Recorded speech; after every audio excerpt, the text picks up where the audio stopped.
Let's start out by talking about what is information security.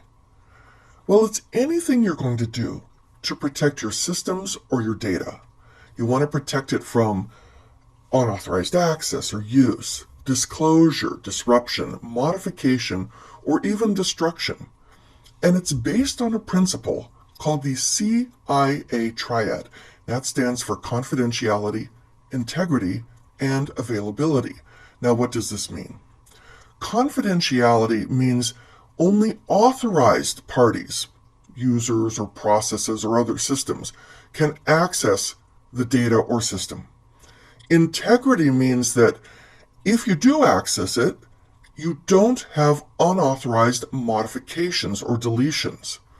And quite honestly, you cannot have integrity without confidentiality. Availability means, hey, you haven't locked this thing down so far that we can't use it. The problem, of course, with security is that it's always in a tug of war. You've got security versus functionality, security versus ease of use, security versus learning curve. You've got to have a balance. You've got to have a balance between security, functionality, and usability. These attributes are interlocked, and security is always going to be trying to take away from everything else. The more you increase security, the less you can do the other things. You're going to have to find the acceptable balance between the three of these. When you apply security, don't just put security on one thing or in one area. Always do it in layers. We call that defense in depth.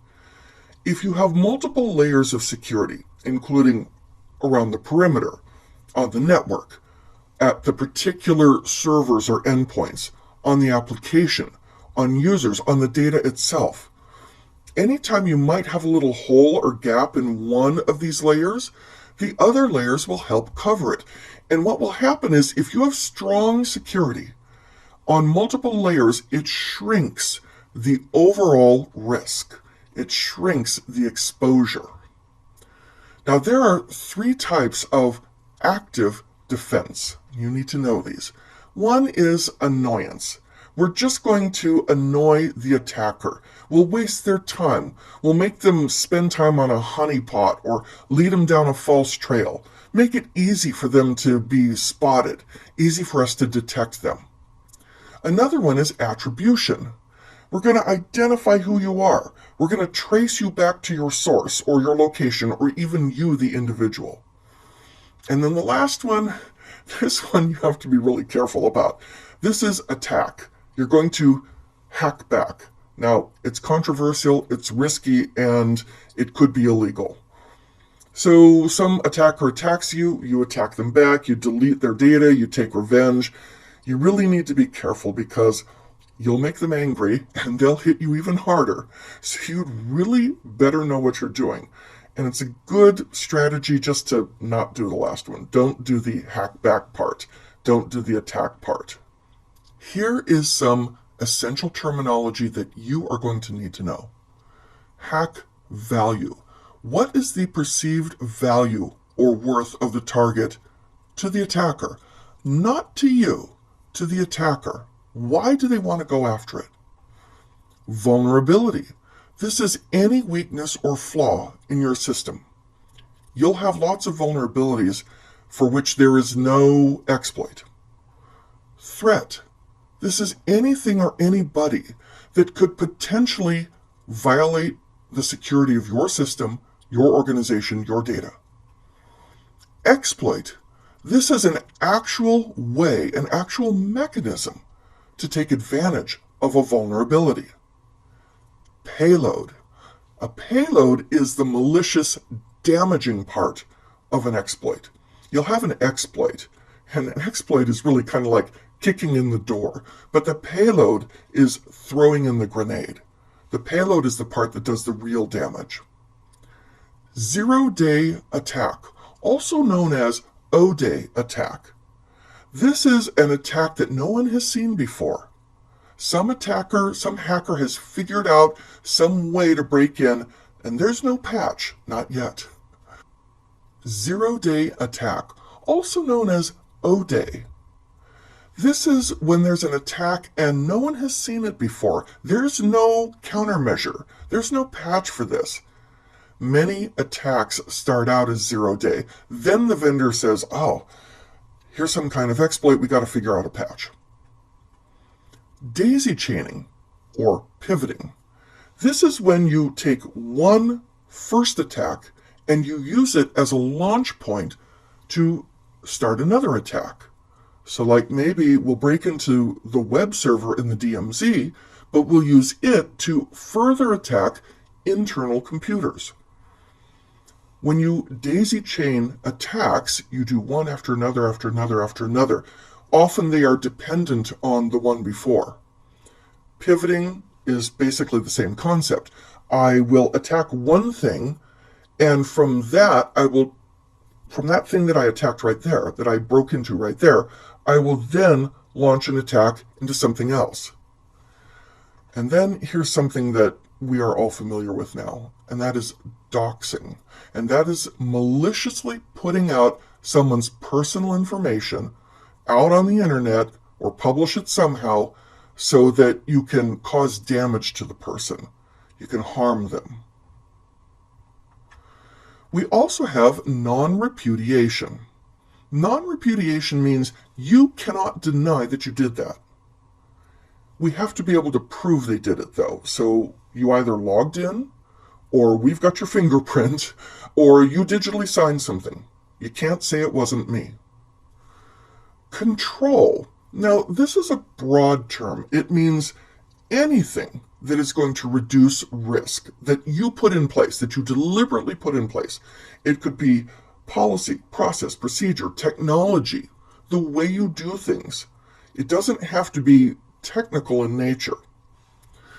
Mitigation. This is any action we will take or anything we'll set in place to reduce the consequences, to minimize the damage in case something actually happens. We need to mitigate this. Somebody broke in. We need to mitigate this. And hopefully we'll have mitigation in place even before they break in. Accountability. We're going to hold people responsible for their actions. And this is where non-repudiation comes in. Hey, you digitally signed that document. You sent it. You can't say it wasn't you. We're going to hold you liable. Authenticity. This is proving that something is legitimate or real. We have proven that. This is the original. Enterprise Information Security Architecture, EISA. This is a process. We're going to institute a complete information security solution that covers the whole enterprise, covers every aspect of our information security, all of our processes, our people, our technology, our data, our systems. This is what EISA is all about. There are 3 types of security controls: physical, administrative, and technical. Now, let's see the difference. Physical is like it sounds. You can touch it. It's tangible. It's usually mechanical in nature. It's designed to deter unauthorized access into rooms or to equipment or to documents or data. It will include the obvious things: guards, lights, cameras, motion detectors, walls and fences, bollards, those concrete or steel pillars that prevent someone from ramming their truck into the front door of a building. Man traps, a double door system. You go through one, you have to wait before you can go through the next. Turnstiles, which they could rotate this way, they could open this way or this way, but they allow people in one at a time. Locks and alarms, or even tools to shred or dispose of documents, hard drives, or other storage media.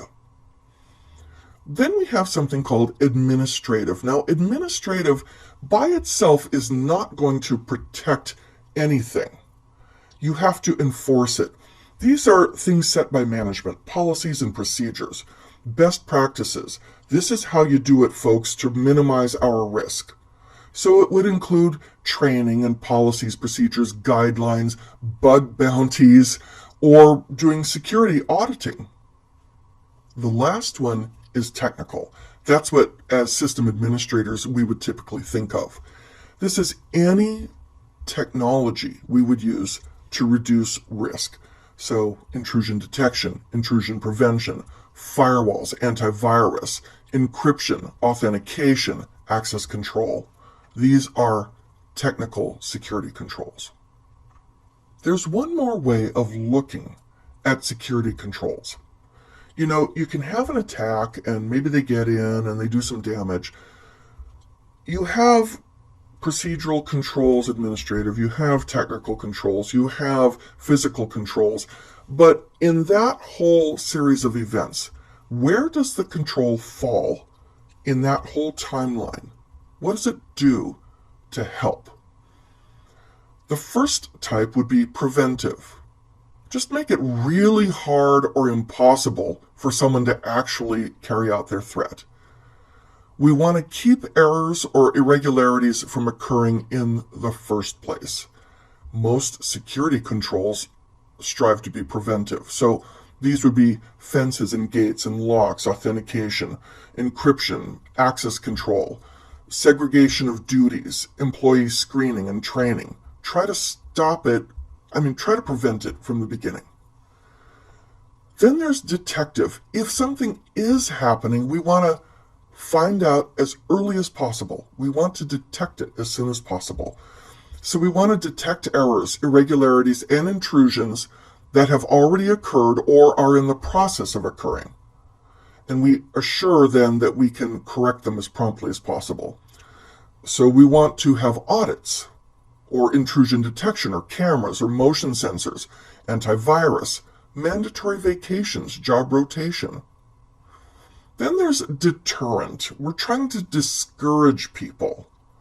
We'll have warning signs, or good lighting, or high fences, or guards or dogs, or logon banners. Warning, this is an official system.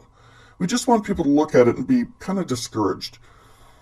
Preventive would flat out stop them or make it really hard. Deterrent would be like, I'm not even going to try. Then we have mitigating or recovery controls.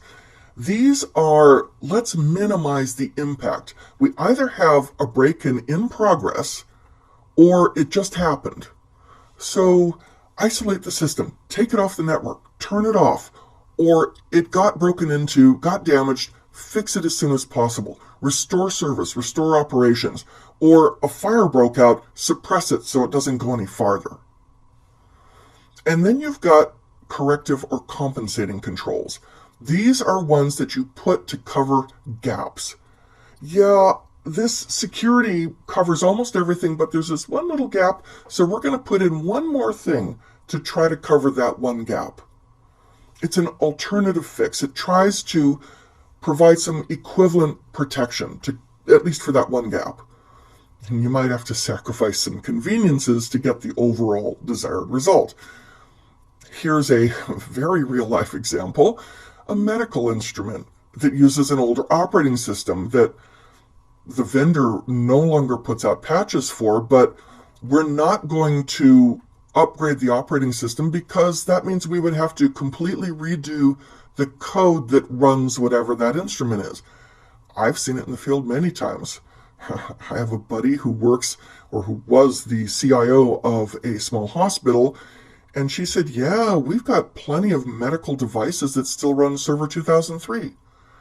I have seen optical devices that run Windows 7.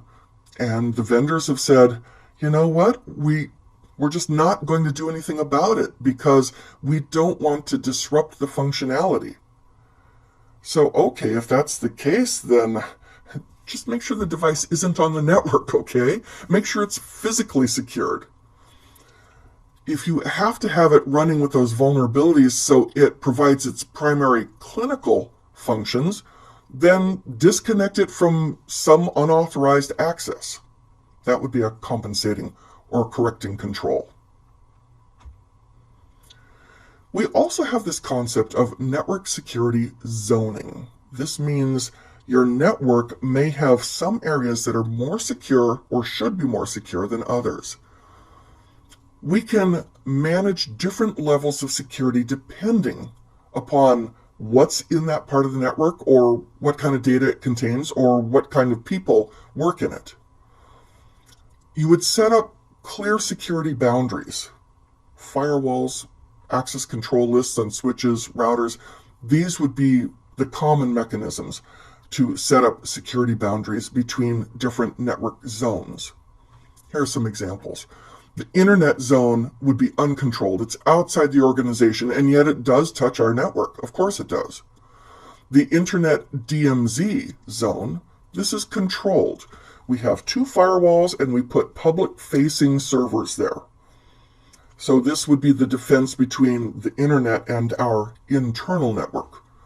Then you have the production zone. This would be restricted. We would strictly control access. You have the intranet zone, where maybe administrative people work. It too would be controlled, but no extreme restrictions, as opposed to a production area like manufacturing, where you really want to make sure that no one's breaking into the manufacturing process. Or the management zone. This is a secured zone. There are strict policies. I've used management zones a lot, and sometimes they overlay on top of the regular intranet. We use like maybe a VLAN or something like that. So management of the various network devices, while it will travel along the same physical cabling, it's in a different VLAN, so you can't just simply get into it. You have to actually route through and get through some access control lists. These are examples of network security zoning. And here's a diagram that does it kind of simply. Here's our firewall. It has 3 interfaces. On the outside, we have the untrusted public internet zone. We have another interface that's specifically for the DMZ. These servers would be like a web server or an email relay that are exposed to the internet. And then we have the inside trusted private area, which is a lot more protected. Identity and access management is the who can access what. You hear about IAM. It has these 4 basic parts: authentication, authorization, user management, and managing the users in a central repository, such as a directory service like Active Directory. Identification starts out with, who are you? Just identifying someone. We identify with your badge. It doesn't necessarily prove it's you. I mean, we've seen these movies where, someone gets a badge and a picture, and they cut out something with a razor, put their own picture on a badge. Okay. But it's meant to identify you, not necessarily for sure prove it's you, but be reasonable. So that's identification. Your name, your picture, your username, your ID number, your employee number, your social security, your badge number. These would be examples of identification. You can have identification also applied to non-humans, like devices and applications and services. They would have names, or IP addresses, or descriptions. Then there's authentication. Now, prove that it's you. Put in a username and password. Get something on your phone, like a multi-factor authentication, and click, yeah, this is me. Tap, this is me. Or do some kind of biometric scan. Or put in a smart card in a reader and then also provide a PIN. This is proving it's you, above and beyond just identification. And very often, badges will be both identification and used for authentication, because they'll be smart cards and they'll also have a picture. When you authenticate somebody, we have something called authentication factors. The easiest one is something you know, a PIN or a password. Something you have, a smart card, a certificate, an authenticating app on your phone. Something you are, like your fingerprint, finger scan, iris scan, facial recognition. Something you do, like the way you walk, the way you sign something, the way you type. These are all authentication factors. And there's also one more. Somewhere you are. Geolocation. Now that's not real strong, but you use it along with other things. Like 5 minutes ago, you were in North America, and now 5 minutes later, you're in East Asia? I don't think so. So somewhere you are. Usually proved with something you would have like your phone. Multi-factor authentication will use 2 or more factors, but not from the same category. So I would have a smart card and a PIN. Once we've authenticated someone, we have the concept of authorization. You are now allowed to do something. You got to prove your identity first, and now what can you do? It is applied after someone successfully authenticates. We would apply permissions to resources, folders, files, databases, email, a computer. We would assign rights and privileges. We would assign those at a system level. Strategies for secure authorization, first of all, give people least privilege, meaning give them the minimal level of access or permissions, just enough to do their job. Don't make everyone a domain admin, okay? Separation of duties. One person can write checks, another person can approve purchases. Don't have somebody who approves the purchase also be the person who writes the check. We want to prevent conflict of interest. We want to reduce the risk of unauthorized access and fraud. We want to identify and mitigate control failures like security breaches and information theft and circumvention of security controls.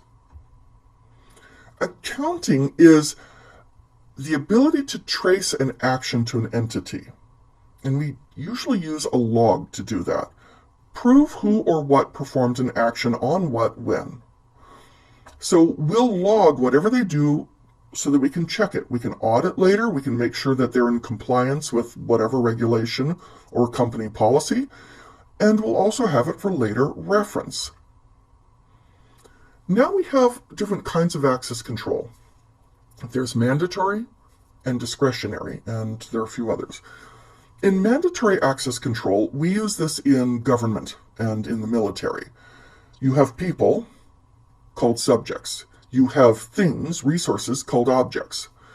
Every object is given a sensitivity label, like it's unclassified or confidential, or sensitive but unclassified, secret, top secret. And then the subjects, which are usually people, but they could also be processes and systems, they're given a clearance level.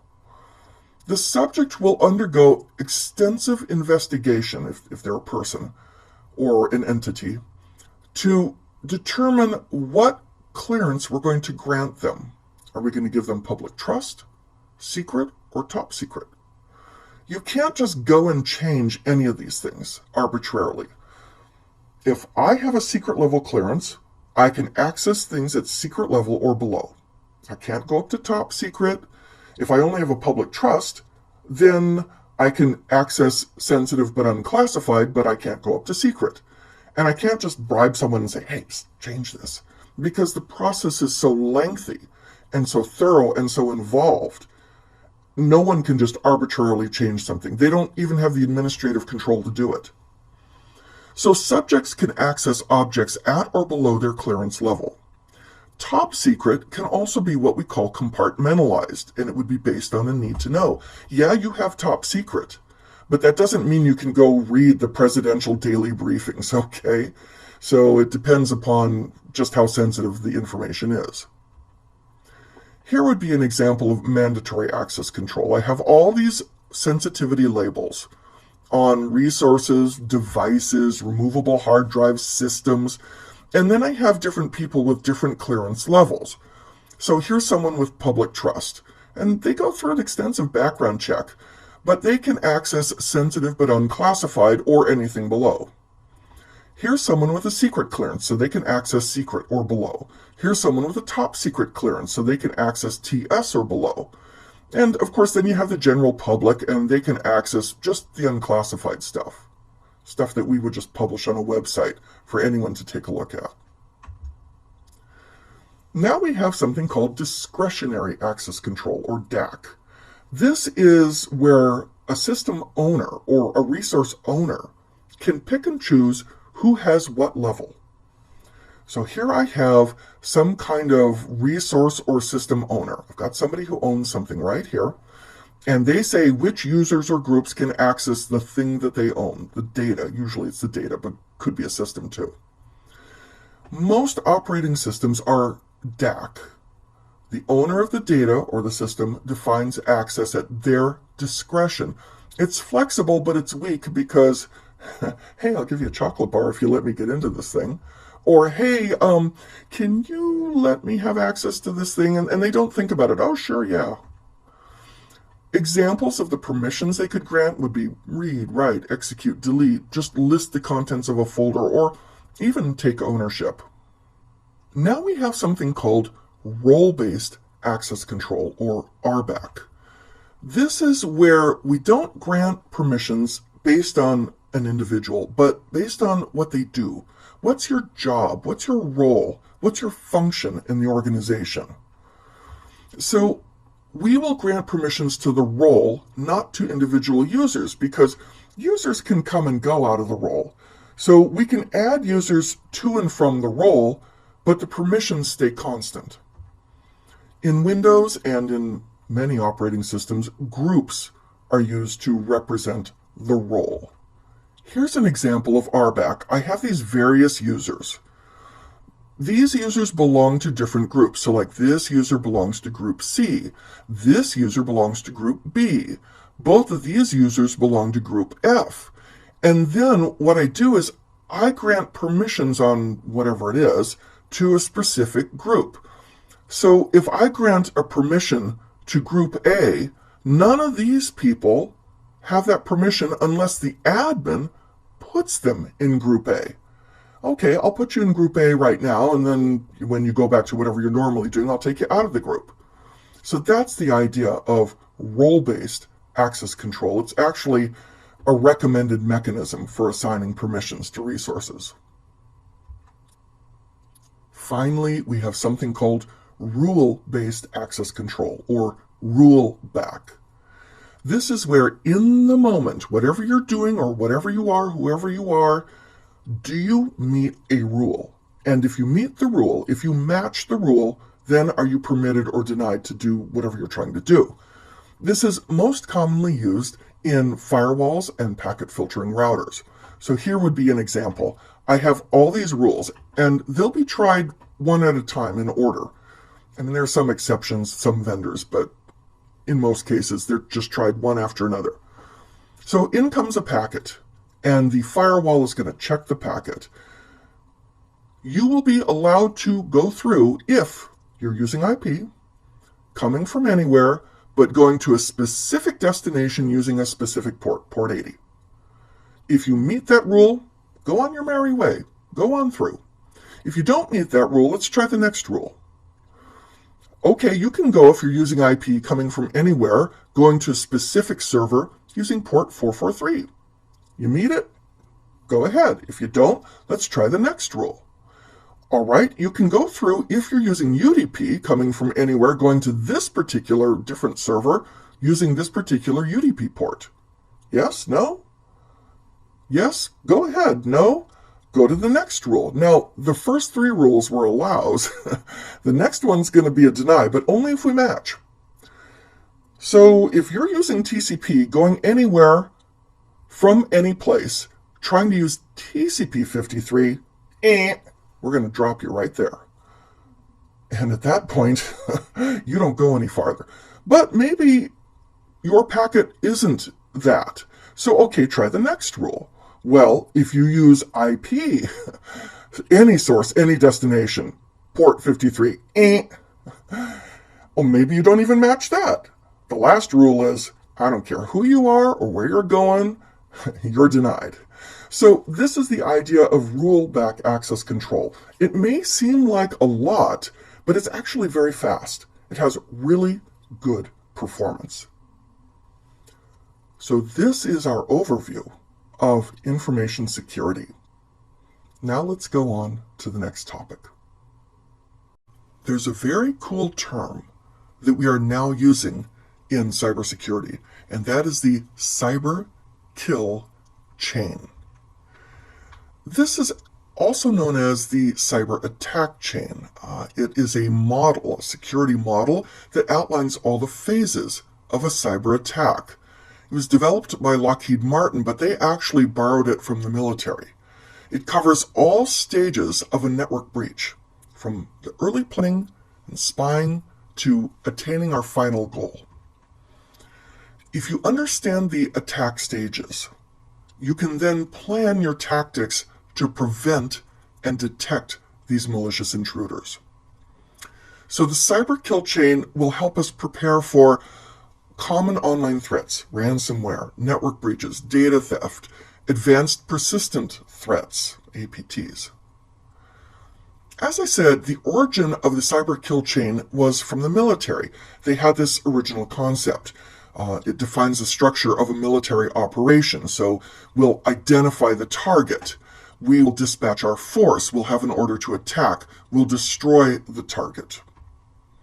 In the cyber kill chain, we have these stages. We'll do reconnaissance. Then we'll have weaponization. Then delivery of the weapon. And then exploitation of the weapon or the target.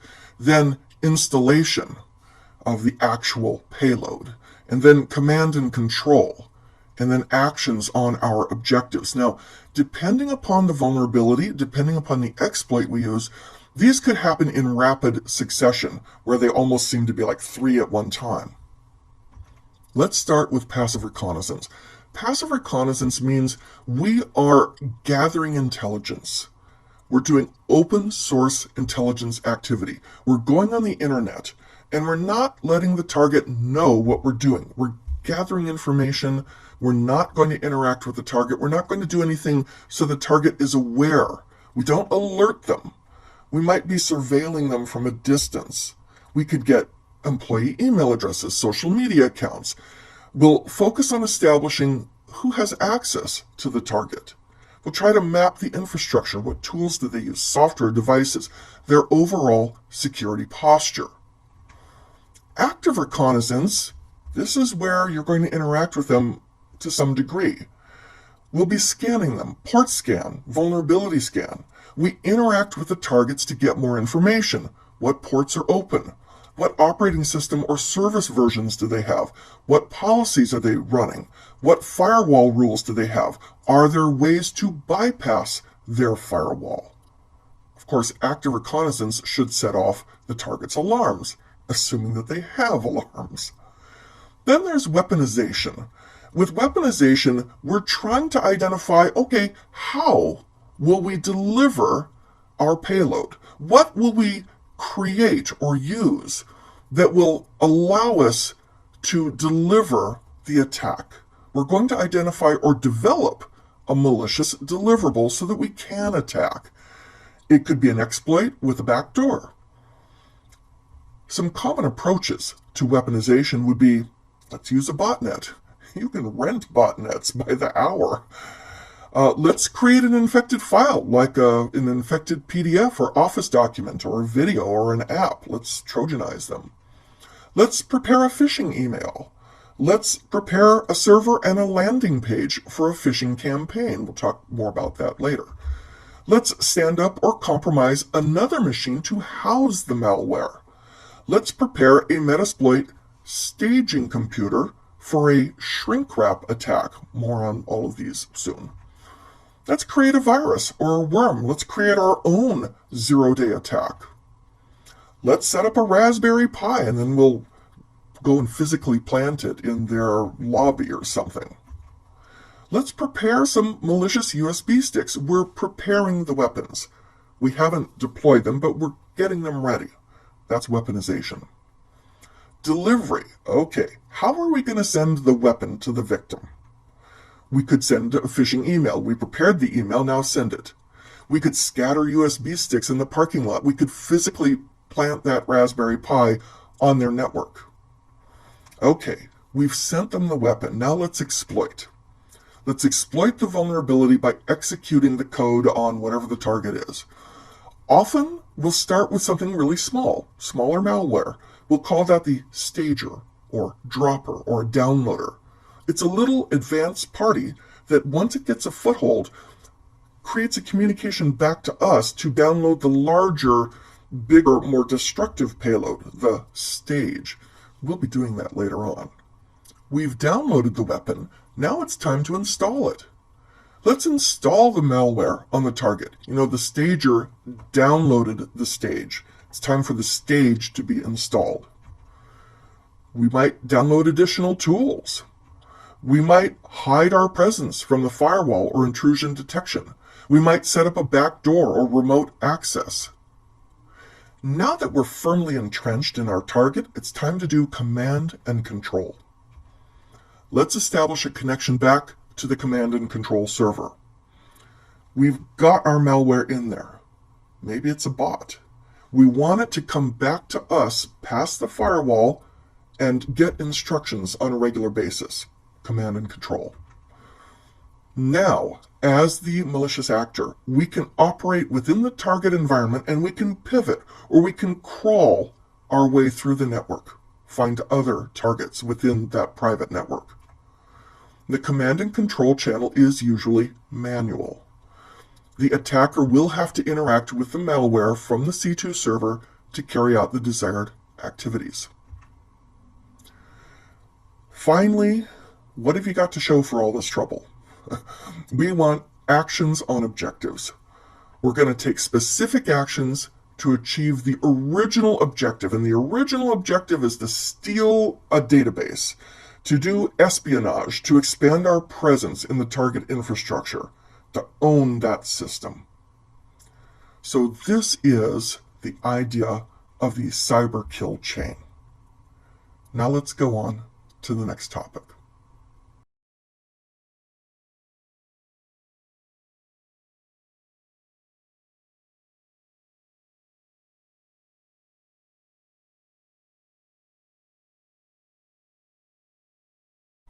We've talked about the cyber kill chain. Now let's talk about the MITRE attack framework. So what is it? It's actually a competitor to the cyber kill chain, but it's much more comprehensive. There's a whole matrix of tactics and techniques, and all sorts of teams will use it. Threat hunters, red teamers, blue teamers. Like I said, it's more comprehensive than the cyber kill chain. You use it to track adversaries' tactics and techniques across the entire life cycle of the attack. And there are indices that have been set up in a database. It's everything about the attack from both the attacker and defender perspectives. This database is constantly being curated and updated, so you have this single source. It's intended to be used to strengthen your organization's security posture. It will help identify attack types and define risk. Both red teams and blue teams will use the attack scenarios mapped out in this framework. You can use this to deduce what an adversary's motivation will be for specific actions. Understand how those actions relate to a particular class of defenses. The thing about the MITRE attack framework is that there are actually three general frameworks, what they call matrices or matrix. There's the attack for enterprise, and that is for everything to do with stuff in your enterprise network, so the different operating systems, cloud, networks, containers. Then there's attack for mobile, specifically Android and iOS. And then there's attack for industrial control systems, ICS. There are a number of tactics for the enterprise categories. Now, they currently identify 188 attack techniques and 379 sub-techniques just for enterprise alone. You can see everything from recon to developing resources, your initial access, getting in, maintaining persistence, escalating privilege, evading defenses, all the way up to command and control, exfiltrating data, and whatever impact you're going to have on your target, on your victim. The attack for mobile categories uses the same categories as enterprise, but they don't bother with reconnaissance or resource development. And then for ICS, which would be not only industrial control, it would be IoT, industrial IoT, It would be anything to do with those kind of manufacturing processes on a floor, not necessarily something that happens in an office. It's really similar. These categories are really similar to the enterprise categories. You've got the initial access, you have execution, persistence, escalation, evasion, discovery, moving around, command and control, but you also have inhibit response function and impair process control, which are more specific to ICS and IoT. So that is the MITRE attack framework, and I can tell you just from my own understanding and working with my various clients, I know that governments, in particular the US government, is adopting the MITRE attack framework to train and develop their defenses. And now, let's move on to the next topic.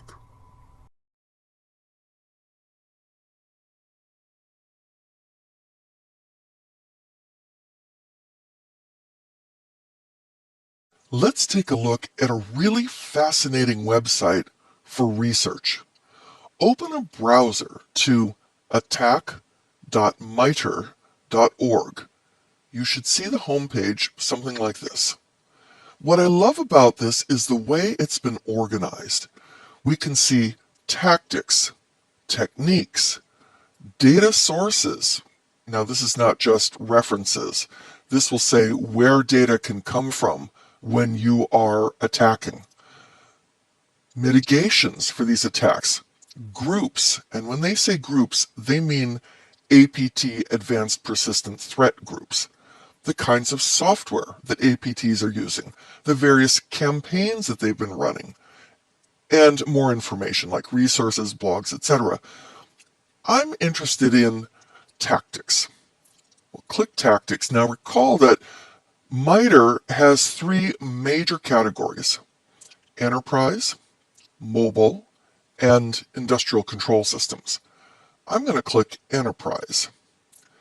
And I can see the enterprise tactics are all the things that we've talked about, from reconnaissance, developing our resources, getting initial access, all the way through persistence, escalation, lateral movement, command and control, etc. Looking at this first one, reconnaissance, let's just click that. There's a little description about reconnaissance, and if we scroll down here, we can see different techniques related to reconnaissance. So within active scanning, there are subcategories here: scanning IP blocks, vulnerability scanning, wordless scanning. Going down, there are other types of reconnaissance. I'm interested in scanning IP blocks. I want to click that.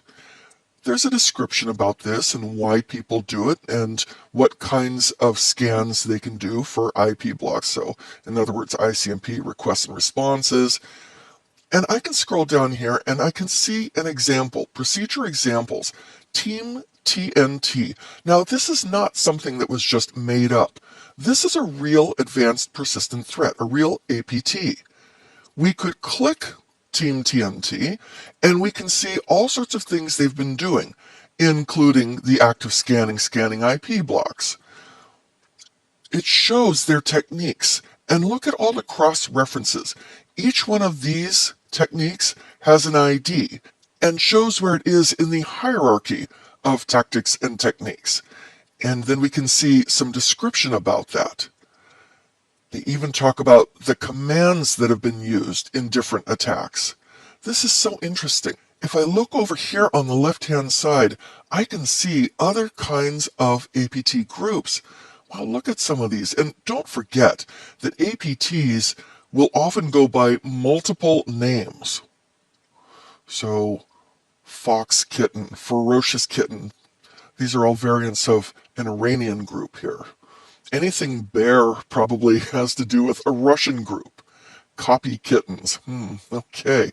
Blue Mockingbird. Aquatic Panda. Oh, see, I just got to click that just because the name sounds so good. All right, so Aquatic Panda is a suspected Chinese-based threat group with the dual mission of intelligence collection and industrial espionage. They've been active since May 2020. And they primarily target telecom, tech, and government sectors. Wow. This is just amazing stuff. Okay. If I scroll up a little more, you can see the APTs by their various numbers as well. All right, cool. How about software? Let's go over and look at software. I'm coming up here. I'm clicking software. We can see popular software that these APTs have been using. Oh, AndroRat. I'll bet that some of these are tools that we even use in our class. Black coffee. Okay. There are so many of these. Oh my goodness, we could just go down on and on and on and on. Wow. And if we were to just click one, what's Cozy Car? Cozy Car malware used by APT 29 from 2010 to 2015. Wow, a backdoor component.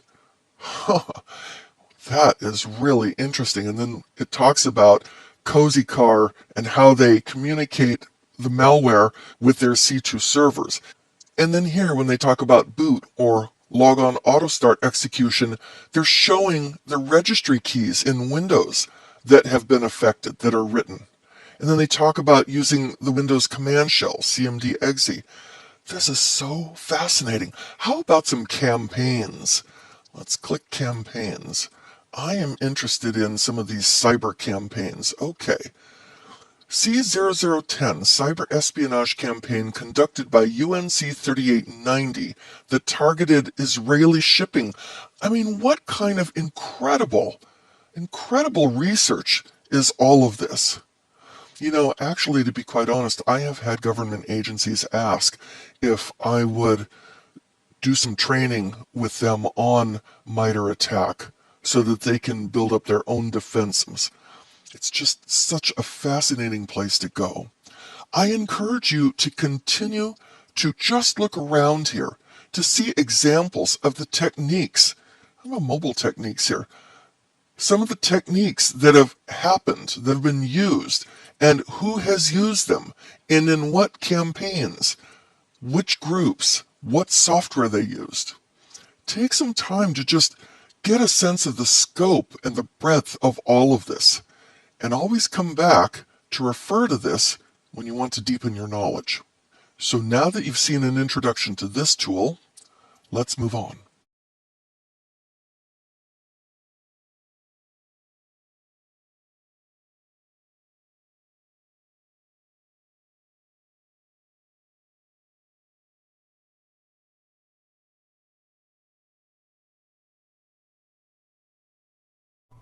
Let's now talk about hacking. What is it? There's some terminology you're going to need to know as you take the exam. First of all, hacking. You're exploiting system vulnerabilities. You're compromising security. You're trying to gain unauthorized access. You're modifying systems or application features to try to achieve a goal, but it's all unauthorized. You're trying to steal or redistribute intellectual property, in other words, put it on the internet, right? And this will lead to business loss for your victim. Hacking originally had a three-part model. Now it's been expanded out quite a bit over the years, but it boils down to these three most basic phases. The first one is reconnaissance. You're doing some recon. That can include open source intelligence, footprinting, or active scanning and fingerprinting. More on that soon. Then, once we have identified potential targets, we try to break in. That's penetration. This is the active part of hacking. We're delivering the malware, or we're taking advantage of social engineering, or physical intrusion. Once we've broken in, we maintain control. We'll plant back doors. We'll instruct zombies. We'll cover our tracks. So this is the original, traditional concept of hacking. As I said, it's split out quite a bit. Who's a hacker? Well, obviously, you've got some intelligence. You have excellent computer skills. You have excellent networking skills. At least you should. And you're good at exploring systems and networks. You could be a hobbyist, testing vulnerabilities of systems and networks. You could be a consultant, a pen tester, hired by an organization to identify weaknesses to improve their network security. You could be a criminal. We usually think of cyber criminals when we think hackers. Not all hackers, per se, are criminals. Really, anyone who attempts to gain knowledge for legal or illegal purposes by trying to break into something. There are different types of hackers, what we call hacker classes. And the first three refer to a hat color. Now, this goes back to the old Western movies where the good guys wore white hats, the bad guys wore black hats. So that's been kind of borrowed. The black hat hacker is a criminal. They do stuff for malicious purposes. Maybe it's bragging rights, maybe it's to make money, maybe it's to take down an enemy, but they are not doing things because they're nice. On the other side of the spectrum is the white hat, the ethical hacker. That's us. The ethical hacker does things to fix, to heal, not to harm. We try to discover stuff before the black hats do. We try to expose the vulnerabilities so they can be fixed. And then somewhere in the middle is the gray hat. Now, these folks claim that their motivation is intellectual curiosity, but they will do good or bad activities, and they won't have permission. Hopefully, they'll tell the vendor or the organization what they discovered before truly malicious people can get into it. But that's black, gray, and white hat. Then you have the script kiddie or skitty. These are folks who really don't have any skills. They're using other people's tools. They'll use other people's scripts or programs, and they'll just look at tutorials on the internet. We then have the really serious, really dangerous ones, the state-sponsored hacker.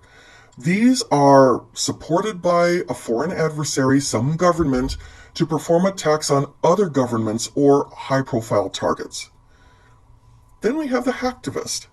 This is someone who will hack for a political agenda or for a cause.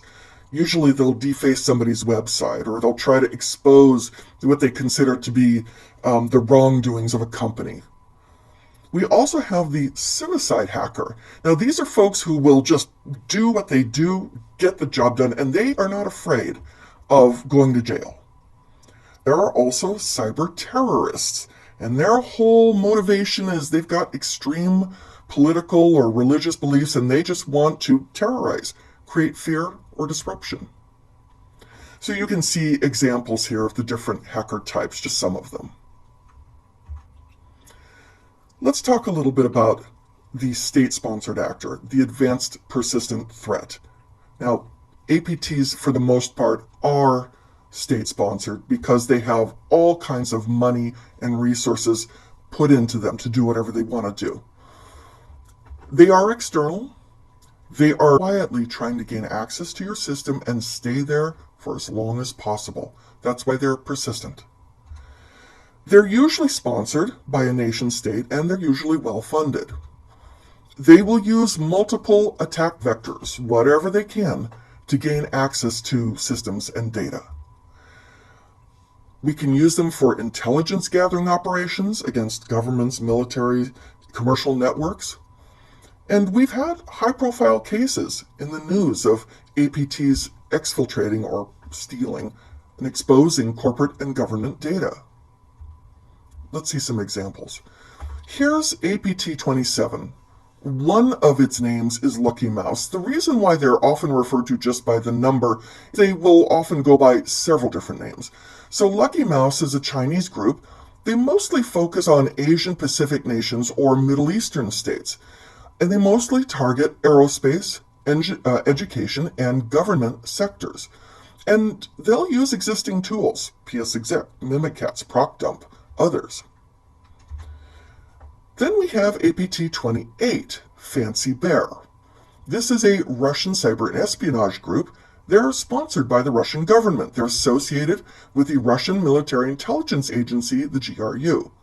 They target NATO-aligned countries. They use zero-day exploits. They make their own malware.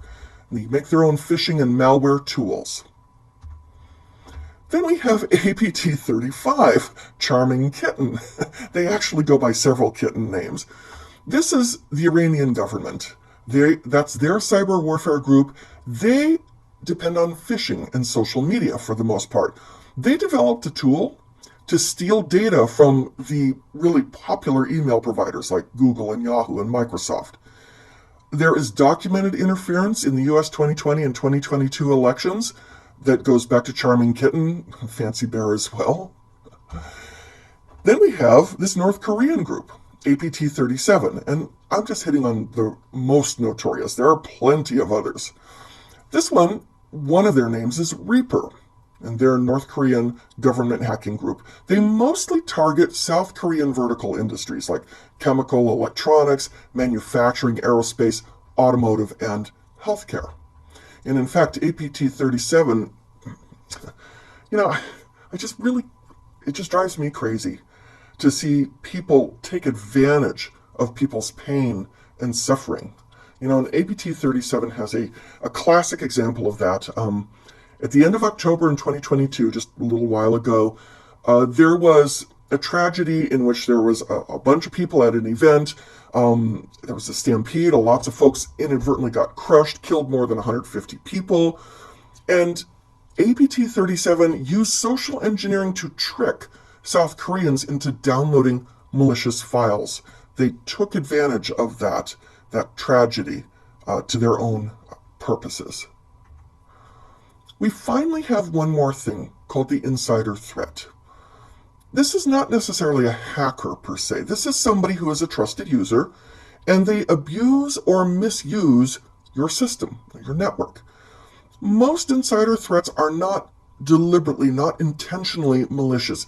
They cause accidents. They cause accidental breaches. Now, some could be purposeful. Some could be disgruntled employee, corporate or government spy, somebody who was terminated, but we forgot to revoke their access when we terminated them. So that's our look at hackers and hacking. Now on to the next topic.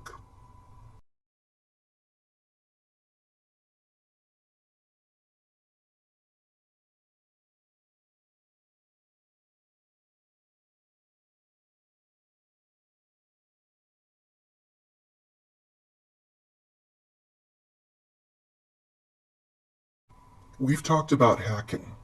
Now let's talk about ethical hacking. That's what we do.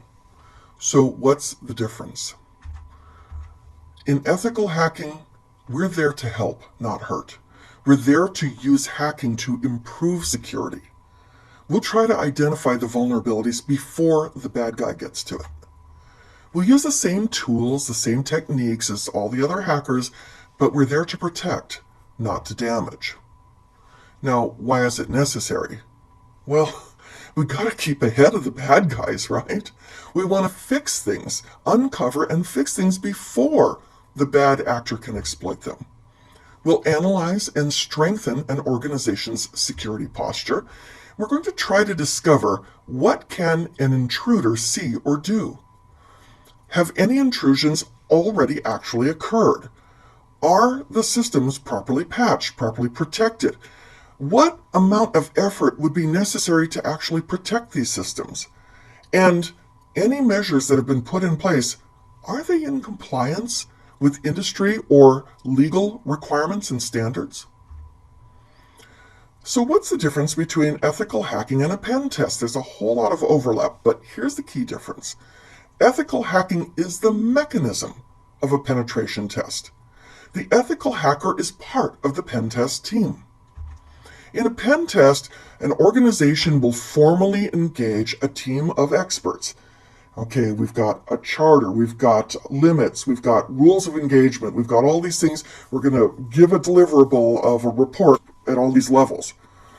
In a pen test, we will actively attempt to exploit systems and infrastructure and people, if that's part of it. We don't want to confuse either ethical hacking or hacking and penetration test with vulnerability scan. You see, a vulnerability scan, for the most part, is just an automated scan to see what potential vulnerabilities exist. They might be vulnerable to hacking. It's not that we've already exploited them, it's just maybe this is a weakness. The reality of vulnerability scans is that these tools, in trying to prove their worth to you, they'll come up with all of these vulnerabilities, and only a few of them will be really something you could exploit. So a vulnerability scan, that would be like one of the first things you do in a pen test. Let's scan for vulnerabilities and then see which ones work. As an ethical hacker, you'll need technical skills. You'll need to understand in depth the operating systems and the concepts and the technologies, the hardware and the software that you are going to be attacking. You should understand various technical domains. You should be a computer expert. You should be comfortable using the same tools and exploits that other hackers will use. You should have knowledge of security and experience in implementing security. You should understand sophisticated attacks, not just be a script kiddie. You'll also need some non-technical skills. First and foremost, you need some people skills, because some of your hacking will include social engineering. In addition to that, you need to be able to learn and adapt to new technologies very quickly. You should have a strong work ethic and be committed to the organization's security and their policies. You're not there just to go blowing things up and having fun. You're there to help them ultimately. You need to also have some understanding of local and state and federal laws and organizational compliance. Now, I am not saying you're a lawyer. You might work with the client's legal team to explain to them certain vulnerabilities, weaknesses, things you're doing, so that they can understand why this vulnerability occurs, and then they can relate that to compliance or relate that to some kind of requirement. You should be able to communicate concisely with the client. Explain also that systems can never be fully secured. You want a secure system? You want a 100% secure system? Don't have a system. I mean, that's the bottom line. It's like Border Patrol. You can reach a certain level of what's acceptable. At some point, it's just not worth the money anymore. So you need to explain, and you need to get the client to understand that, hey, we can never be 100% secure. Security can always be improved. Once we discover the vulnerabilities and explain what you should do to shore them up, it's up to you, the organization, to actually implement the recommendations. And also, there will always be new vulnerabilities, new exploits that no one's ever thought about for the same technology or product. The ethical hacking process kind of goes like this. The client hires you, the pen test team, to find vulnerabilities in their network.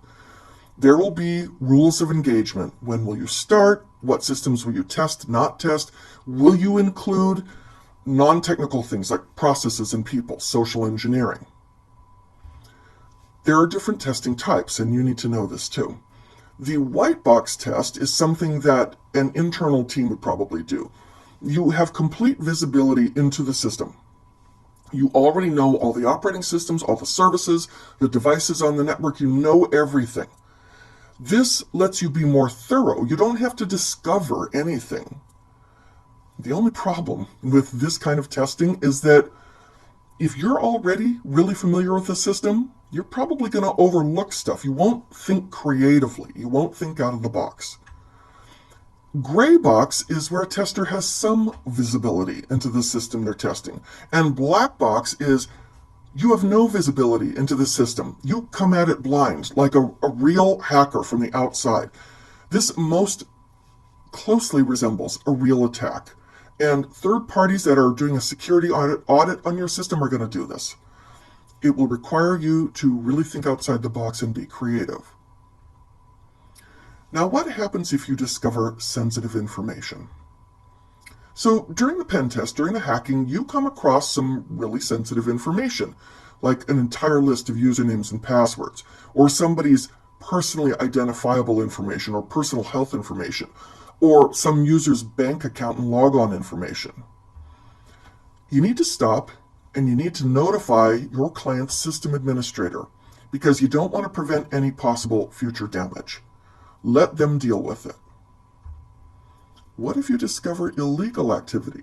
And I have certainly had that happen in my case. You're doing something, and during a routine assessment, you discover that the client is engaged in fraudulent or illegal activity. your first duty always is to upholding the law. In this case, what you discover supersedes any loyalty you have to the customer. You immediately stop work. And by the way, you let your team lead, your supervisor know. And they, and if it's you contact the proper authorities first. Then you can decide whether or not to show your findings to the client's upper management. But you have to be careful about showing the client what you discovered, because they might try to dispose of the evidence. Depends on what it is and how bad it is. Remember, your first duty as an ethical hacker is to uphold the law. What if you discover evidence of an actual intrusion? You're doing some pen testing, you go, whoa, somebody already hacked into this thing. So you're conducting your pen test, you might discover real evidence of a real hack or compromise. Like, wow, I see that there's active malware or Trojans or botnets or compromised machines. I see that data has been leaking out. I see unexpected connections to the internet, or there's a production server with some of its log files deleted, and that shouldn't have happened. Or there's a workstation that's internal that's scanning the rest of the network, or there's network traffic that just does not make sense. Stop what you're doing, notify the client's trusted point of contact for guidance. The company's, your customer's security team should investigate before you continue with your engagement. For using hacker tools, you're going to have to learn the same tools and methods that a black hat would use. You can't be effective if you don't know how to do this. These tools will always carry an element of risk. It's very possible, and any sysadmin who's been around even for a little while will tell you that there will be so-called fragile systems that an exploit could really damage. So you've got to just be cognizant of this. And that's why sometimes in the rules of engagement, there's an agreement, don't touch those particular ones, because if they go down, we're in trouble. So you're going to have to keep these risks in mind. You want to avoid the fragile systems. Your customer's going to have to point them out to you. You want to do any test that might be disruptive during a time or in a place where they're going to have the least negative impact. You'll want to coordinate closely with your client's counterparts to make sure there's a disaster recovery plan in place. So in case there's an accident, stop, contact them and say, hey, we blew something up, and give them a chance, work with them to restore the thing that you inadvertently damaged. Just realize that that can happen. And you want to be on top of it right away and just immediately contact them and say, hey, something happened here. We're stopping here, and we want to let you guys know. This is what we were doing. This is what happened. For developing your ethical hacking skills, you should set up a practice lab, which is, of course, what we have in this class. Keep the lab, obviously, away from a production environment. And install different operating systems. Use the different tools that hackers use. There are a whole bunch of pre-configured targets that you can download for free to practice on. There's DVWA, Matildae, Metasploitable 1, 2, or 3. We're using Metasploitable 2 in our activities. OWASP has a whole web testing environment and WebGoat, and also something for iOS called iGoat. They also have something for Android called CrackMe's. There's the Buggy Web app, BWAP, that comes in a whole virtual machine called the BBox. We use that. There's Chioptrix. It has levels 1 through 4 different VMs. And you can go to VulnHub and download all sorts of pre-configured VMs to practice on. These are just the most popular ones, the most well-known ones. One of the best ways to practice is in a virtualized practice environment.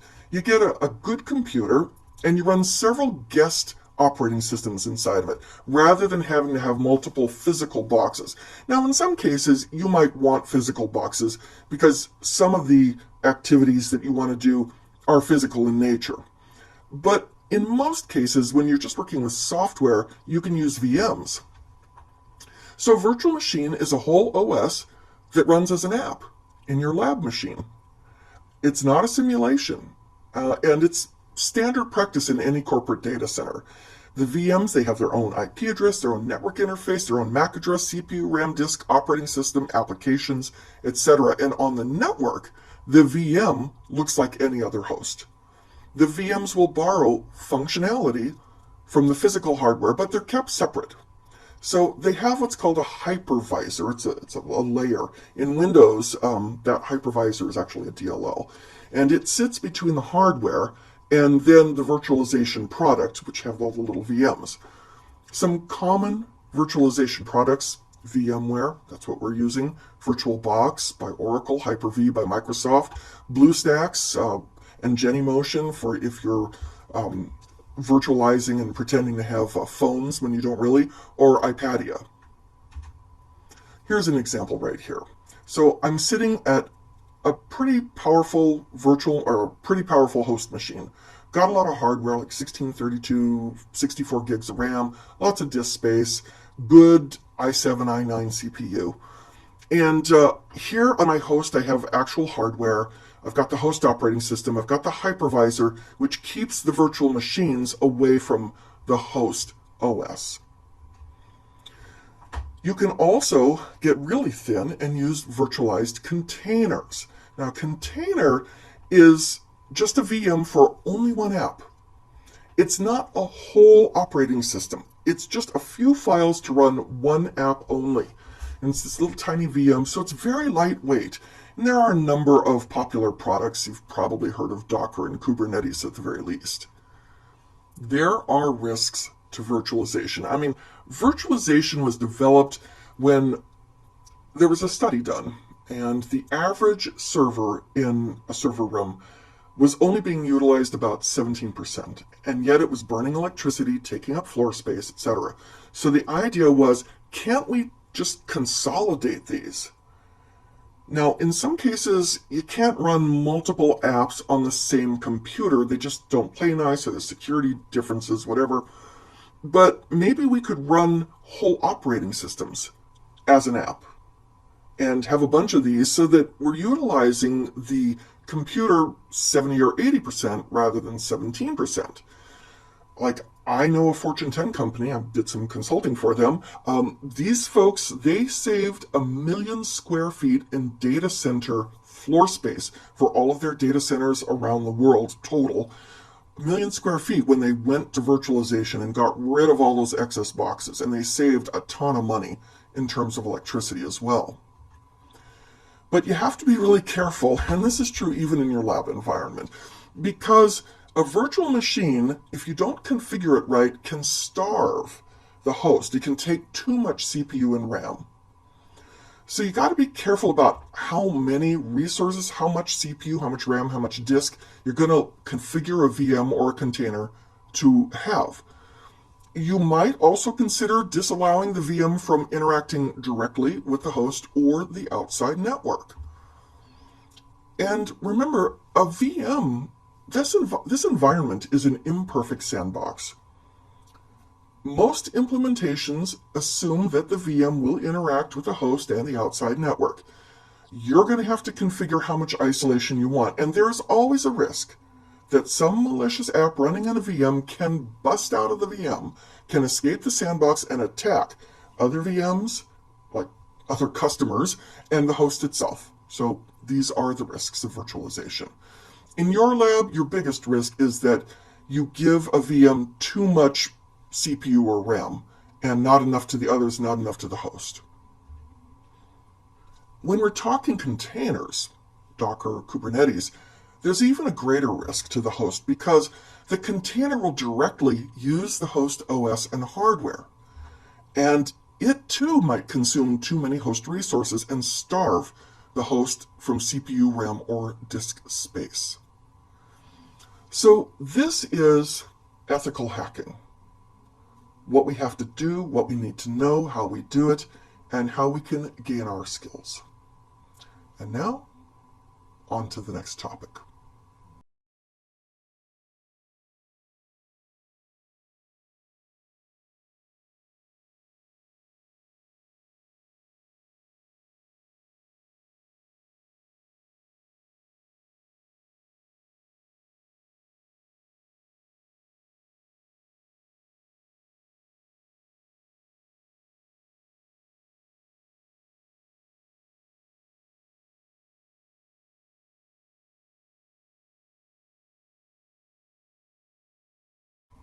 Let's now talk about information assurance. Now, what is that?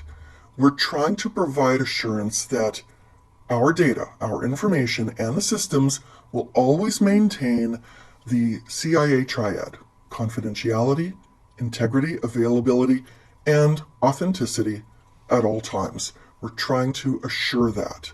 So IA is achieved by implementing a security architecture and a management program. That's the only way to be consistent. You don't just fix this, patch that. You've got to have an overarching program and a consistent, well thought out, tried and true method and framework to implement your security and to always discover new possibilities. So information assurance will include all of these things: access control and security for the network and infrastructure, applications, education, operations. It'll involve legal and regulatory requirements, disaster recovery, and encryption. It includes all of these things. So an information security framework, this is a series of processes that are documented. We define policy and procedure to implement and manage information security controls, and a control is anything that, from policy to something technical to something physical, to try to protect your system. We use it for security controls in an enterprise, big company environment, big network. The framework is a blueprint for building our program to manage risk and reduce vulnerabilities. There are some popular frameworks, and you shouldn't reinvent the wheel. You should pick a framework that works for your particular kind of business. So there's PCI DSS, there's ISO, there's Critical Security Control Sys, there's NIST, there's SABSA, COBIT, TOGAF. There's a bunch of them. And it's beyond the scope of this class to get deep into what they are. But you shouldn't just make something up. You should use something that's already been tested, tried, and true by others. Common criteria, which is something that has been around for quite some time, this is an international set of standardized guidelines and specs. It establishes a baseline level of confidence in a product, in the security functionality of an IT product. And it will assign something called an EAL, an evaluation assurance level, to that particular product. It ensures that the certified product meets an agreed upon standard for government deployments. So here are just some examples. You don't need to memorize these. If you were taking the CISSP, you would need to know all this. But to be aware, there are EAL levels 1 through 7, with 1 just, we tested the functionality, up to 3 and 4. This is medium level of assurance. We've methodically tested. And then we get up to the semi-formal and formal designs and reviews and tests. So this is common criteria. As you create your architecture, what you'll do is you'll adopt whatever relevant framework works for you. Your architecture should include the business context. What is your information used for? Why is it important? What is the big picture, the conceptual layer? What is our enterprise profile and risk? What are our risk attributes? The logical layer. What are the logical paths that information or services or processes or applications go through? How are we going to implement it? And what solutions will we actually use? What solutions or devices or software, processes, other components will we use to maintain that security and mitigate the vulnerabilities? There's the Information Security Management Program. This is the implementation of an EISA into a program. And the whole purpose of this is to make sure that our business operates in a state of reduced risk. It will cover all of our organizational, operational processes and participants relevant to our security. Now, IA focuses on risk assessment and mitigation. InfoSecurity focuses on actually implementing security measures to safeguard the systems. If you're going to measure your success, you need some kind of yardstick, and that's what a metric is. Security metrics are some way of measuring something over time. You use the metrics to show how successful you are. So you can say, well, we had X number of incidents last year, and now we're down to half that. You use metrics to show trends. Are you doing better? Are you doing worse? Are you doing the same? What areas need to be improved? Like, you could look at the number of unpatched and known vulnerabilities. That would be a common metric right there. As the number goes down, your network would be considered to have improved. So you want to show these trends. Just a single snapshot report alone will not be enough. You're going to have measurable results. That's the whole purpose of metrics. So just a few examples. Number of security incidents per month. The incident response time, did it decrease? The incident mitigation and repair time. The number of systems that have been patched. Number of antivirus updates per month. Policies, procedures, and guidelines. This is something that an ethical hacker might not think of right off the bat, but you need to understand that good information security has these in place. Somebody else went to the trouble to figure out what's the best practice. A policy is a high-level statement. It will not say specifically, we're going to use a particular product or a particular technology, but it will say what we're trying to accomplish in terms of protecting our systems and our information. What are the business rules to safeguard the CIA triad? And we'll apply policies to users, systems, partners, networks, providers. You can have different policies, like one for remote access, one for mobile devices, one for using the network, one for how you authenticate, one for encryption. You can have a whole bunch of policies. Really small organizations might have like one policy with several sections. Big organizations might have a whole collection of policies, like 100 different kinds, each for something very specific. Procedures are the actual detailed steps to accomplish a goal, to actually implement a policy. And procedures will change regularly. These are the instructions somebody can follow to meet a policy requirement. So, standard operating procedure. And it will update constantly as technology and processes improve. Guidelines are recommendations. They're not mandatory. Policies are considered mandatory, but guidelines are recommendations. What would you do? Here's some advice. For information security policies, we're trying to ensure that all users and networks within our organization meet a minimum level of protection. And you can have different departments and different types of devices that have different policies because they have different levels of requirements. It will outline the expectations for employees, and it will also outline penalties for breaking policy. The goal of an IS policy, we want to maintain management and administration of network security. We want to protect our compute resources. We don't want to get in legal trouble. We want to prevent waste of compute resources. We want to prevent unauthorized modification of the data. Define what rights users have in terms of access. Protect confidential proprietary information from theft or misuse or unauthorized disclosure. Now, in terms of security policies, there are sort of different approaches. You could have a policy that has pretty much no restrictions, that says, we're a small company, or we're a training environment, or we're just a development environment, no restrictions. We call that a promiscuous policy. Or you can have a permissive policy. Like a small business would probably be permissive.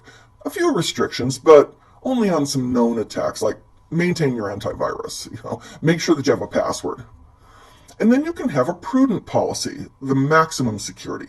Block everything unless we know we're using it. We would use this typically in an unclassified government facility. And then you can be paranoid.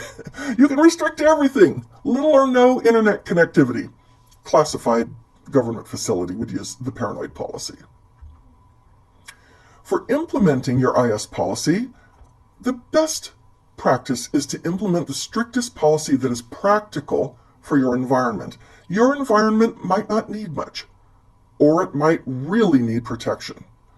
You need to harden, in other words, lock down, patch, remove the risks, your network, your devices, services, apps at all levels. Implement security at multiple layers. And don't think that just one thing like a strong perimeter or good physical security alone will protect everything. You've got to have good security at all layers. You should have 2 printed copies of the policy. You should give it to your employee, every employee, as soon as they join. And they should be asked to sign and return 1 copy. This should be filed by the company so that you can go back and say, you signed this, you knew. But I'm going to tell you something very practical. If you don't train people, they can sign whatever and not have a clue what they're signing or why. You need to train them to understand why it's important, what to do, how to recognize the risks, and why they should or shouldn't do something. Give them the WIFM, the what's in it for me. Make sure that they understand that they're a stakeholder here. No one should be allowed to use the company's computer system until they've signed the policy and accepted its terms. Here are some common policies. User account policy, password policy, acceptable use. Yeah, you can't be using a computer to surf porn or to sell your own stuff. Wireless security policy for staff, guests, vendors, partners. Data retention policy. Now, you really got to talk to your legal department for this, because they'll tell you for your particular industry how long you're required to retain data and how to safeguard data that you store. Access control. What are we protecting and what are the rules that govern how people get to those things we're protecting? Remote access. Who can VPN into something or dial, as the old days? When and how would remote access be permitted? And managing the firewall. How are we going to manage the firewall? How are we going to monitor events on the firewall and maintain the logs and look at the logs? These are just some of the common ones. This isn't even the end of the list. Network connection policy.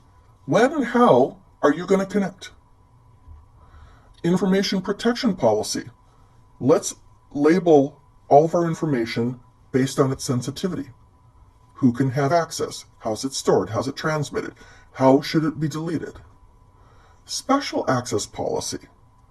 Who needs administrative rights or needs access to something highly restricted? Email policy. How are we going to use corporate email? Realize also, in most countries, you are required to have privacy policies as well. So one thing you got to make sure that employees understand is if they're using company equipment, they should not have any expectation of privacy except as required by law. So in other words, if you're using the company email, people can read it, If you're storing stuff on a company computer, someone else can look at that. For workplace privacy, you need to limit the amount of collected information. Talk to your legal department about that. Tell employees that information is being collected. Keep them informed of why you're collecting it, when, how, what you might use it for. Maintain accurate employee records. Let employees access their own information and secure it for them. And monitor their email or internet activities. You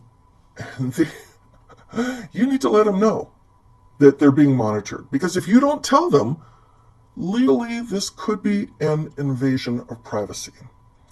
Again, work with your legal team to know what is correct for your jurisdiction. So how do we create and implement a security policy? First thing is we'll perform a risk assessment. We'll get to that in a bit. We'll use proper types of organizational standards. What's right for our particular kind of organization? You need to involve senior management because they've got to sign off on it. You set penalties for violations. You create the finalized version, make sure everyone understands it, signs and agrees upon it, and you've got to train them. And you need to enforce the policy evenly and enforce it at all levels, including with top-level management and contractors. that top management is a tough one sometimes. Train people sufficiently and in accordance with their particular job. And you're going to have to review and update regularly. How often? It's beyond the scope of what an ethical hacker has to care about, but usually security policies should at least be reviewed every year. Now, there are HR implications, legal implications of enforcing security policies. Human resources, your HR department is the one that will be responsible for making employees aware of the policies. They're going to be responsible for doing the security training and make sure that everybody has security training. They'll work with management to monitor policy implementation and violation. The legal team, policies need to be developed in consultation with your legal team, and you're going to have to put additional attention on potentially violating employee rights. So keep that in mind as well. What are the risks of having security policies? No one pays attention. No one takes them seriously. They're not enforced, or they're not enforced evenly. People won't adopt it, or upper management isn't supporting it. That's the biggest risk. You really have to have upper management saying, folks, this is what we're doing. Keep in mind that security culture always starts with the top. Corporate culture is driven really by what upper management does or thinks. Everyone from the CEO all the way down to the new hires have got to comply with security policies. And I know how difficult it is. You get somebody who's a C-level officer, they want exemptions. They don't want to be bothered. They're the ones you have to protect the most, because they have access to the most sensitive stuff. The problem is if executive management doesn't comply and you don't enforce the consequences of non-compliance, then you're going to have mistrust up and down the organization. You're going to have apathy by everybody towards your policy. So this is our look at information assurance and all the things that go with it. We'll look a little bit more at some of the side topics to this just a little down the road. So now, on to the next topic.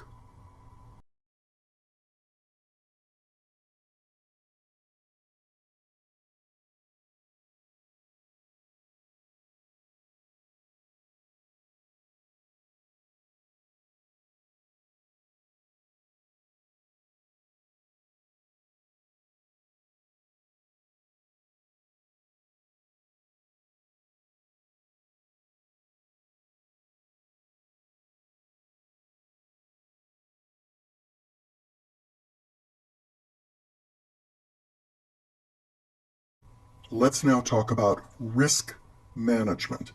And you might say, I'm a hacker. What do I care about risk management? Well, you need to know why controls are put in place to begin with.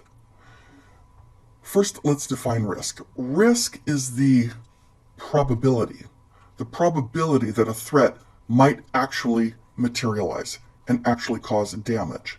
That's risk. Probability. There are risks for all kinds of things on your network. You can just see this whole list, and this isn't even a complete list. From virtualization, cloud computing, possible organized cybercrime, software that's not patched, malware, social networking, insider threats, botnets. This whole thing. Each one of these can bring risk to your information system. First thing is to identify what are your assets. Your IT assets. Some of them will be digital. They'll be software. They'll be executables. Or they might be software that's not necessarily executable but is used, like configuration information or fonts or dictionaries. Some will be virtual and some will be physical. Any digital information content assets, this is part of IT. You'll have all sorts of hardware, physical media, physical IT equipment, or the licenses for software or hardware, usually software. You'll also have IT asset management systems, ITAM, IT asset management. So you'll have systems and tools to manage your assets. You'll have information about your assets, what we call the metadata. If you ever go searching on archive.org, you search for metadata, like give me anything to do with Windows XP. So metadata, information about information. You can also have asset contracts. How do you manage and replace and repair physical or other types of assets? You can also have services. Maybe you'll have combinations of assets or non-assets, non-IT assets, together they provide something like software as a service or training or maintenance. And you can have just straight non-IT assets that are still related to IT, like personnel and your organization, and the need for the use and management of IT assets. So an organization will identify what they even have in terms of IT assets.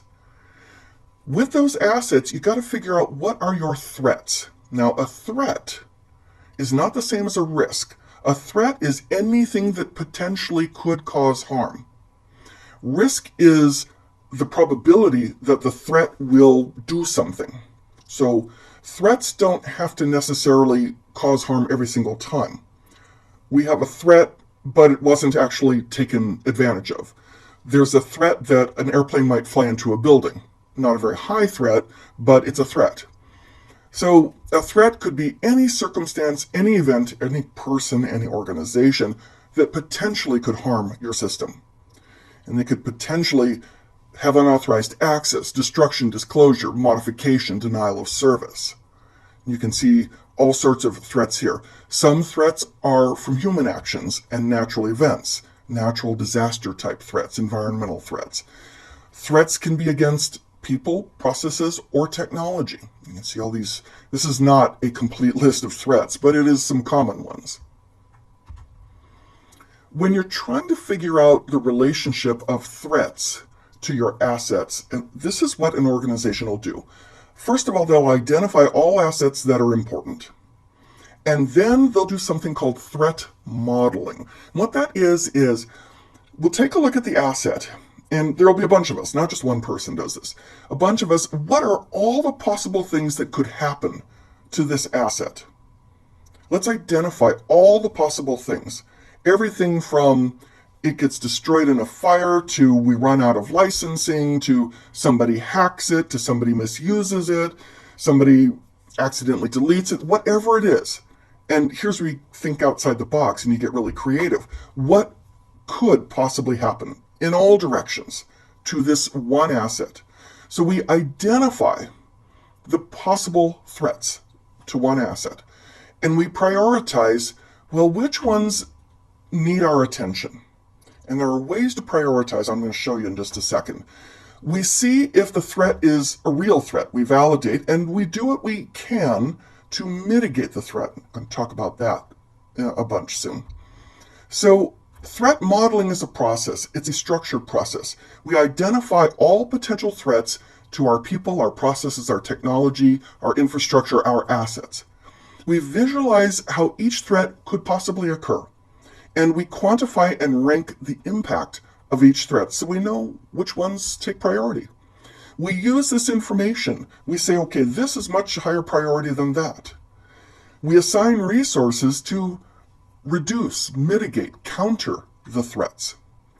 Here are some categories to network threats: sniffing and eavesdropping, DNS and ARP poisoning, man-in-the-middle attacks, denial of service, password-based attacks, firewall and intrusion detection attacks, session hijacking. For hosts, it could be misconfiguration, default configurations that are not safe or secure, missing patches, missing updates, password cracking, malware attacks, scanning, fingerprinting, arbitrary code execution, backdoor access, privilege escalation.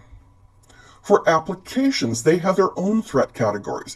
Injection, we'll be playing with that soon too. Improper data or input validation.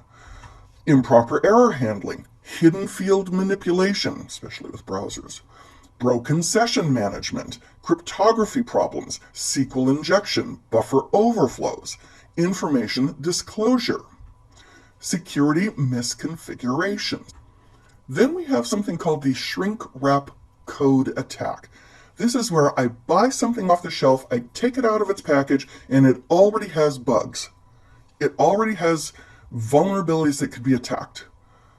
So a shrink wrap code attack takes advantage of a bug, a software bug that's present in the original version of the product. The vendor has put out a patch, but the sysadmin has not yet applied the patch. There are plenty of examples. Maybe the system came with default usernames and passwords and we didn't change them. Or here's one, Windows 10 has one called the Resilient File System, REFS, Remote Code Vulnerability, one of many Windows 10 vulnerabilities. Or Windows 2016, Server 2016, Eternal Blue, SMBv1 Arbitrary Code Execution. Or CentOS, CentOS Linux, Web Panel, File Inclusion, File Write Arbitrary Code Execution. Just a few examples of the many, many, many that exist. Why do these bugs exist? Why are they sent to market? Well, the dirty secret is that organizations are in a hurry to get a product to market so that they can sell it as fast as possible. And quite frankly, in almost all organizations, security is an afterthought. And they figure, oh, just ship it and then we'll send out a patch afterwards. And that's just the reality. Now, how about risk management? We know what risk is. We know what threats are. We know what vulnerabilities are. Risk management. This is a process. You identify, evaluate, and prioritize the risks. You will apply whatever resources you need to minimize or control or monitor the risk, reduce the probability or the impact that the risk will actually be attacked. One thing that organizations really have to do, and the big ones do it, the smaller ones, they may not understand the need, is the business impact analysis, the BIA. This is your first step in risk assessment. If this thing happened, what would happen to our business? Would we be knocked offline for 3 days and lose $1 million in sales? So the BIA, is the process of determining the criticality of business activities and associated requirements. So like Susie Q's laptop is not that important in the overall business criticality unless Susie Q is the CEO and she has secrets to her laptop that we don't dare lose. So the BIA, we use it to ensure operational resilience and continuity of operations during and after business disruption. This is like one of the first things you do with risk assessment, and also you have to have this when you're figuring out disaster recovery. What systems do we need to bring back first? So the BIA will quantify the impact of a service, if its delivery is disrupted, the risks to that service, the recovery time objective, and the recovery point objective. What that means, the RTO is at what point, how soon do we need to get this particular system or service back up and running? So like an RTO could be 24 hours or 6 hours or 5 minutes, whatever. And obviously the shorter, the more expensive, right? The recovery point objective is how much of it. Like, do we need to have everything restored or just have like a skeleton functionality? Like if our email server goes down, we need to get people's email working again, but we can work on restoring their old emails later. So the RTO might be, 12 hours, but the recovery point objective is functioning service, even if we have not restored everybody's mailboxes, all their old emails. So these are things that have to be figured out and worked out. RTOs and RPOs are used to develop strategies, and they're used to develop business disaster recovery plans, BCP and DR plans. DR is actually the IT part of the overall business continuity plan. With risk assessment, you're identifying security risks and you're assessing the threat that they pose. And the ultimate purpose is to reduce or mitigate the risk. You're trying to prevent security incidents or compliance failures. So you're going to start with risk intelligence and threat analysis. So you'll make 3 lists. One is a list of your assets and how much damage it would cost you if you lose or expose that asset. What business processes depend on those assets and the threats that could impact those assets and how likely those threats are. Those are the 3 things you need to list. You'll use that information from the risk assessment process, and you can do that to determine which threats are the most important to mitigate. Now, there are 2 ways of doing this, qualitative and quantitative. And yes, this will come up in the exam. And yes, you need to understand this because you need to understand why your client puts emphasis on things. The qualitative is subjective. It assigns probability and impact. And it can either be on a scale of 1 to 10, or it can be like high, medium, low. So you would have the likelihood of something happening versus the consequence, okay? So like, if it's very rare and the consequence would be insignificant, then the risk is low. But if it's possible, and however the consequence is insignificant, could be medium. If the consequence is high, it could be, or moderate, it could be high. If it's severe, it would be extreme. So you can see the more likely and the bigger the impact, the more extreme it becomes. So that is qualitative risk assessment. Quantitative is where you put a dollar figure or a financial value to something. It's objective. Qualitative is more subjective. We feel it would be like this. Quantitative, you put a financial value to something. You assign a monetary risk or a monetary value to that risk. And there's a formula, and you need to know this formula, so pay attention. The single loss expectancy, SLE, times the annual rate of occurrence equals the annual loss expectancy. In other words, you do this by year. This is going to happen 10 times a year, and we know this from historical data. It's going to happen 10 times a year, and it's going to cost $1,000 every time it happens. That is 10 times 1,000. That's $1,000 annual risk. So SLE, single loss, times ARO, annual rate of occurrence, equals annual loss expectancy. And then there's one other thing here. The single loss expectancy is what is the value of the asset times the exposure factor. Like, did we lose that thing percent, or is like half of it still usable? So like if somebody attacks the website, and every time the website gets attacked, we lose $100,000. Or maybe this is a $200,000 a day website. I mean, we gain that in sales. But every time people attack it, we only lose half the functionality. So we only lose $100,000. So that's the exposure factor. What is the value of the asset when it happens once, when the attack happens once, and how much of the asset do we lose? It could be 100%, could be 10%, 50%. So you have to just kind of figure that out. So the asset value, how much revenue does the asset bring in, or what's the cost to replace it?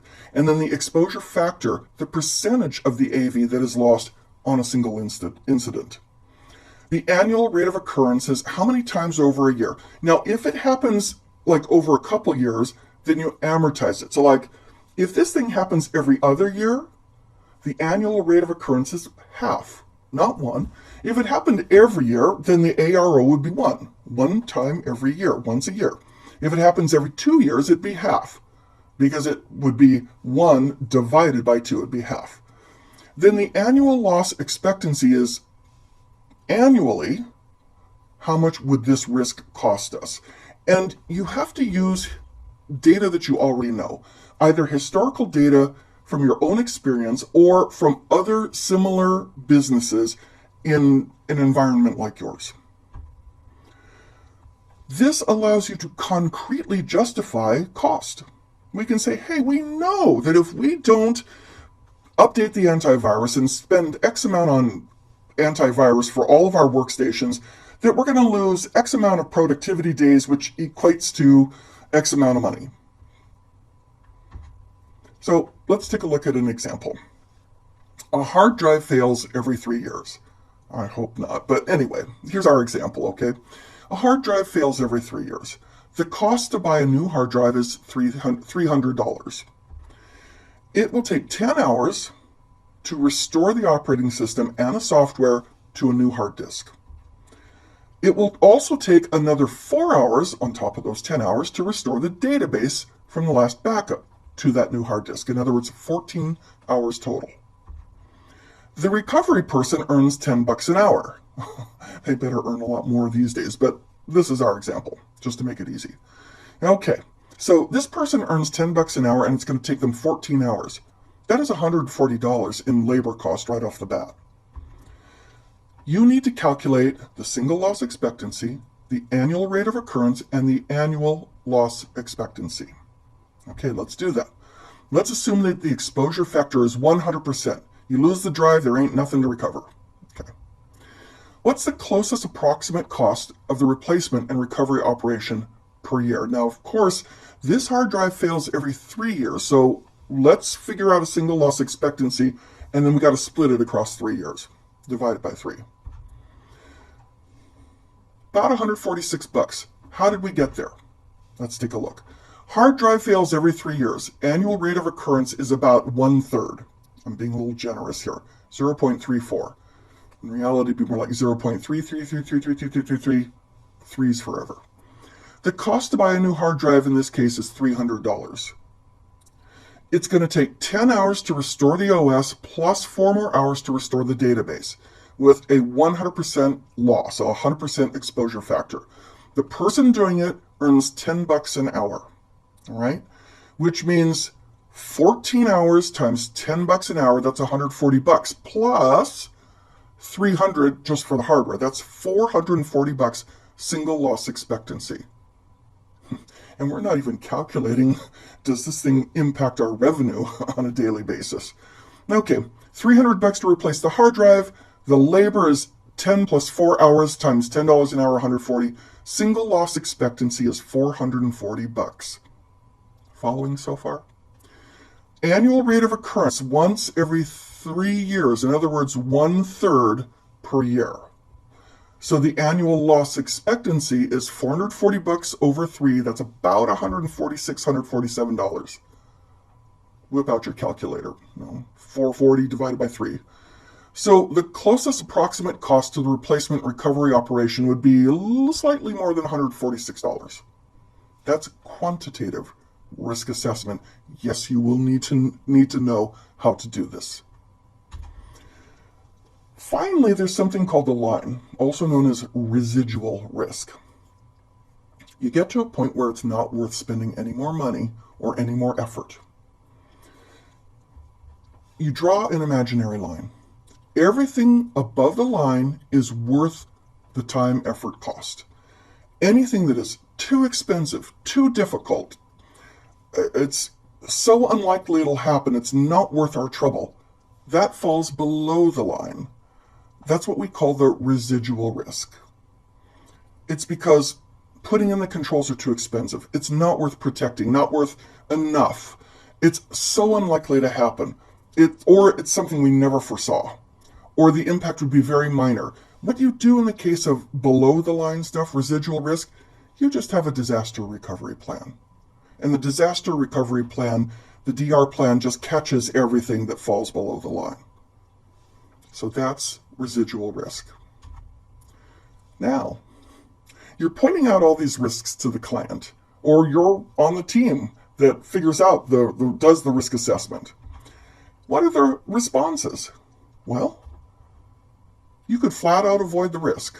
Now, I have said already that the way to have a completely secure network is to not have a network at all. You want full security? Don't have the thing. Avoid means, okay, whatever it is that we're doing that is risky, just stop.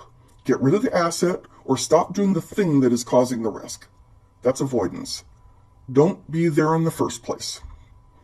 Mitigate means, okay, we know that we have to have this thing. There's a chance something's going to happen. Let's reduce the impact. Let's put something in place to reduce the impact in case something does happen. Transfer is, Let's make someone else responsible. Usually that's in the form of buying insurance.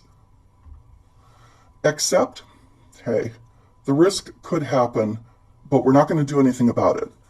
Yes, we have seen historically that airplanes do fly into buildings, sometimes accidentally, sometimes very much on purpose.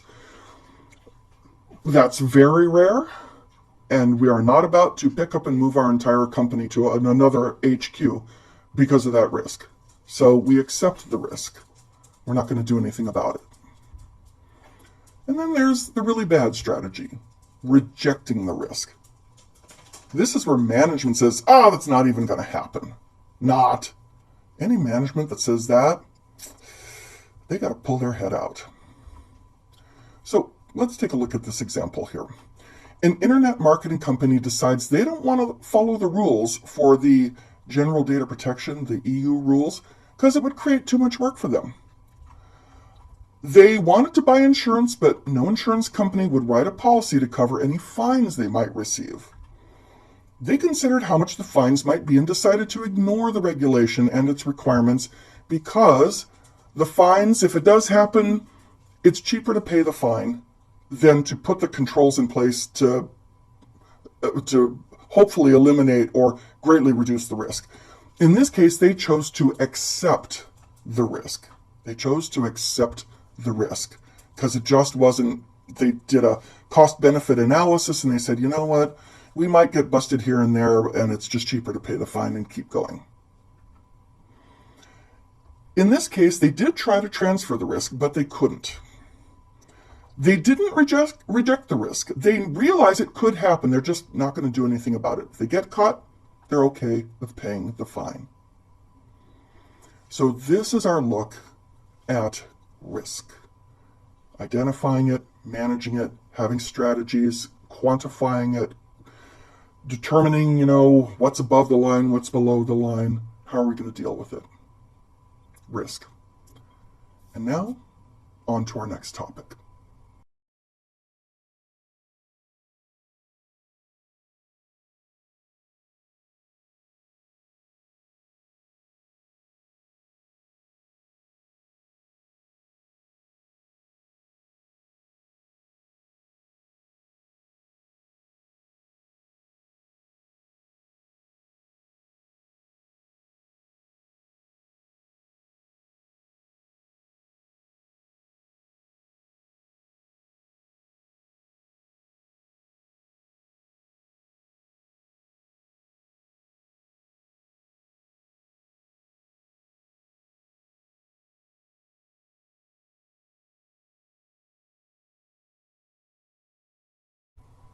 So something has happened. How are you going to handle it? What will your management process be for an incident? Let's start with incident response. Now, first of all, before something happens, you prepare so that you're not running around doing what I like to call the antler dance. You ever see the antler dance? People are running around going, the antler dance. You don't want that, okay? Prepare ahead of time, make sure everyone knows what to do and that they've rehearsed and practiced, right? I mean, fire drills are a perfect example of preparing. Okay, now something has happened. Detect that it has happened, analyze it. Then do whatever is necessary to contain it, to eradicate it, to recover from it. Then have a post-mortem, a post-incident activity where you analyze and you get lessons learned. And you fold that back into your preparation so that if there is another next time, then you're better prepared. So that is your cyber incident response cycle. Now, incident management. First of all, let's start with what is an incident. This is any kind of event that could lead to loss or disruption to our operations, our services, our functions. That could be anything from a hard drive failed to we've had a tornado wipe the building out to a terrorist attack to a major virus breakout. Cyber, computer virus. Or also, a biological virus. Anything that could disrupt your organization's operations. That is an incident. Incident management, this is a series of processes. You're going to identify, analyze, prioritize, and resolve the security incident, and you're going to try to learn from it and prevent future incidents, or possibly, if we're lucky, prevent incidents from ever happening. The process of managing these service disruptions and restoring services within agreed times, the recovery time objective, recovery point objective, that is the basis for the service level agreement, the SLA. So the process is going to include starting with preparing. Get a team together, figure out the tools you're going to use to handle the incident, assign some rules. Then how are you going to know that something actually happened? How are you going to detect it? Somebody makes a report, intrusion detection, firewall, your logs, something sets you off, security incident and event management, your SIM, antivirus. Somehow you see that something has happened. You know it has happened. Many incidents, many companies use a classification and prioritization scheme called P and S, the priority and the severity. This is identifying the impact of the incident. And it's very typical to have a P and an S at a scale 1, 2, or 3. So you have the priority, 1 would be the highest, 3 would be the lowest. In addition, you have the severity, and 1 is the highest, 3 is the lowest. Now, these numbers don't have to be the same. If you have a P1S1, that's like the whole company was involved. It's across the board. Everyone felt it. Everyone was disrupted. It was major, and it, of course, is the highest possible priority. But you could also have like a P2S3. It's a moderate priority, but the severity isn't that high, but we want to deal with it. And so the P and the S values don't have to be the same. If it's a P3S3, well, we'll be lucky if we ever get to it, right? So that's like the lowest priority, the lowest severity. When you do incident management, you're going to have to figure out how you're going to talk. Who are you going to notify? How are you going to notify them? And that's senior management. Like, if a hard drive goes, you're probably not going to tell the C-level officers, right? How are you going to tell management? How are you going to tell regular staff, partners, law enforcement, regulators, the media, the general public? At some point, you got to tell everybody. But some people you tell sooner than others. And how are you going to tell them? You don't want Susie Q suddenly starting to talk to CNN, right? So how are you going to communicate? And also, quite frankly, when you're in the middle of an incident, the incident response team has to have a way of communicating with each other so that other people are not going, what was that all about? It has to be done in a way that does not alert others, because then others will start thinking and going off, going crazy. Then we have to figure out, how are we going to contain this? How are we going to limit the damage? Are we going to isolate hosts, unplug segments of the network? How do we contact system owners? Then, after we've contained this damage and restored things, we need to do some detective work, forensic investigation. What really caused this? What was the root cause? Now, I'm going to tell you the nasty secret. When it really comes down to it, the root cause of almost everything is management not paying attention, and not paying attention to you or not paying attention to the need. I mean, ultimately, bad management, incompetent management is the root cause of almost all incidents, really. I mean, honestly. But anyway, we have to investigate the root cause of the incident, and we'll use forensic tools. We could look at logs, memory, do real-time memory dumps, look at network logs, application logs, and the like. Okay, now, how do we get rid of the problem and recover? We need to remove the cause of the incident. There's a virus on the network. We need to maybe patch. We need to get systems back in production. We need to keep an eye on the affected systems, make sure they're functioning properly now. And then the post-incident activities, the post-mortem, the lessons learned. What happened? Why? Where did we fail? Or how could we have done better? Or how did we do well? So we can try to do that same sort of process in other areas.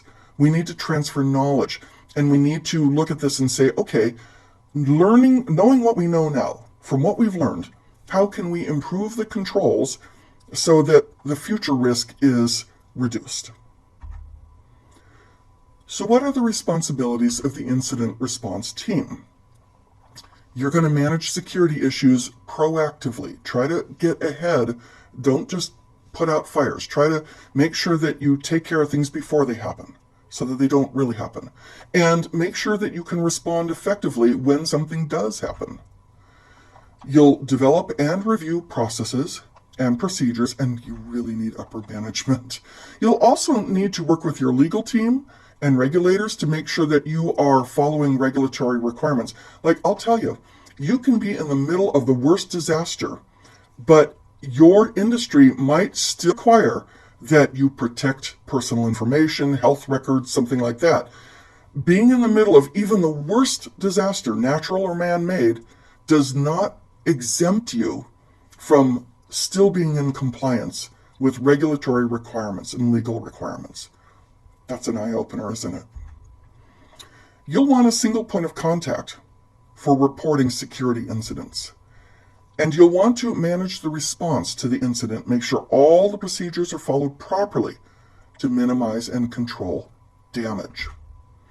You'll need to review the controls and recommend steps to update technology and update processes.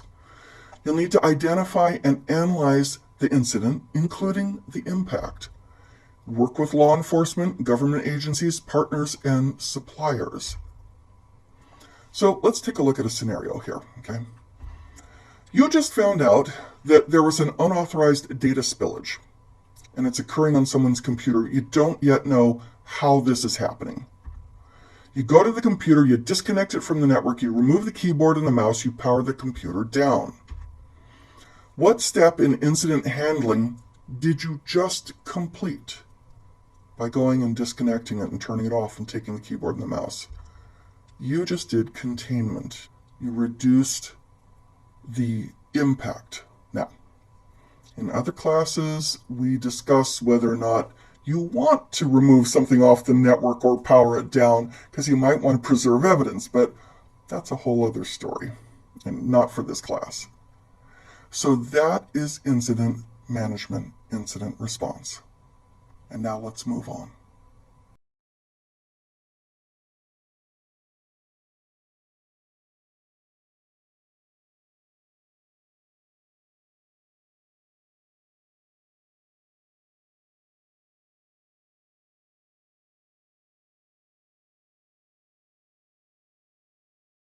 Let's now talk about laws and standards for information security. Let's start with some well-known security organizations. First of all, there's CISA, Cybersecurity and Infrastructure Security Agency. This is a part of the U.S. Department of Homeland Security, and they're responsible for strengthening cybersecurity and infrastructure protection across all levels of government. There is CSIRT. This is the Computer Security Incident Response Team. They're a privately held U.S. organization, and they'll provide 24/7 cybersecurity incident response. They're a single point of contact for reporting computer incidents worldwide. There's also ISC Squared, the International Information System Security Certification Consortium. This is an international nonprofit professional organization. They're the ones who put out the CISSP certification. There's also ISACA. Now, ISACA used to actually have a full name, but now they only go by their acronym. They too are an international professional organization. They're focused on IT governance. They're the ones who brought us the control objectives for IT, COBIT, and they put out many certifications, including CISA and CISM, the Certified IS Auditor and IS Manager. There's also NIST, the National Institute of Standards and Technology. They're a physical science laboratory.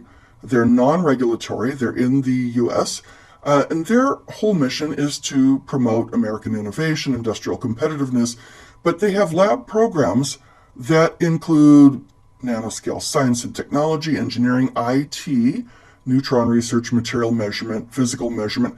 They're the ones that we get our standards from for our measurements. There's also SANS. SANS is a global information security, cybersecurity training group. They're the ones who sponsor the Global Information Assurance Certifications, the GIAC. Those are pretty coveted.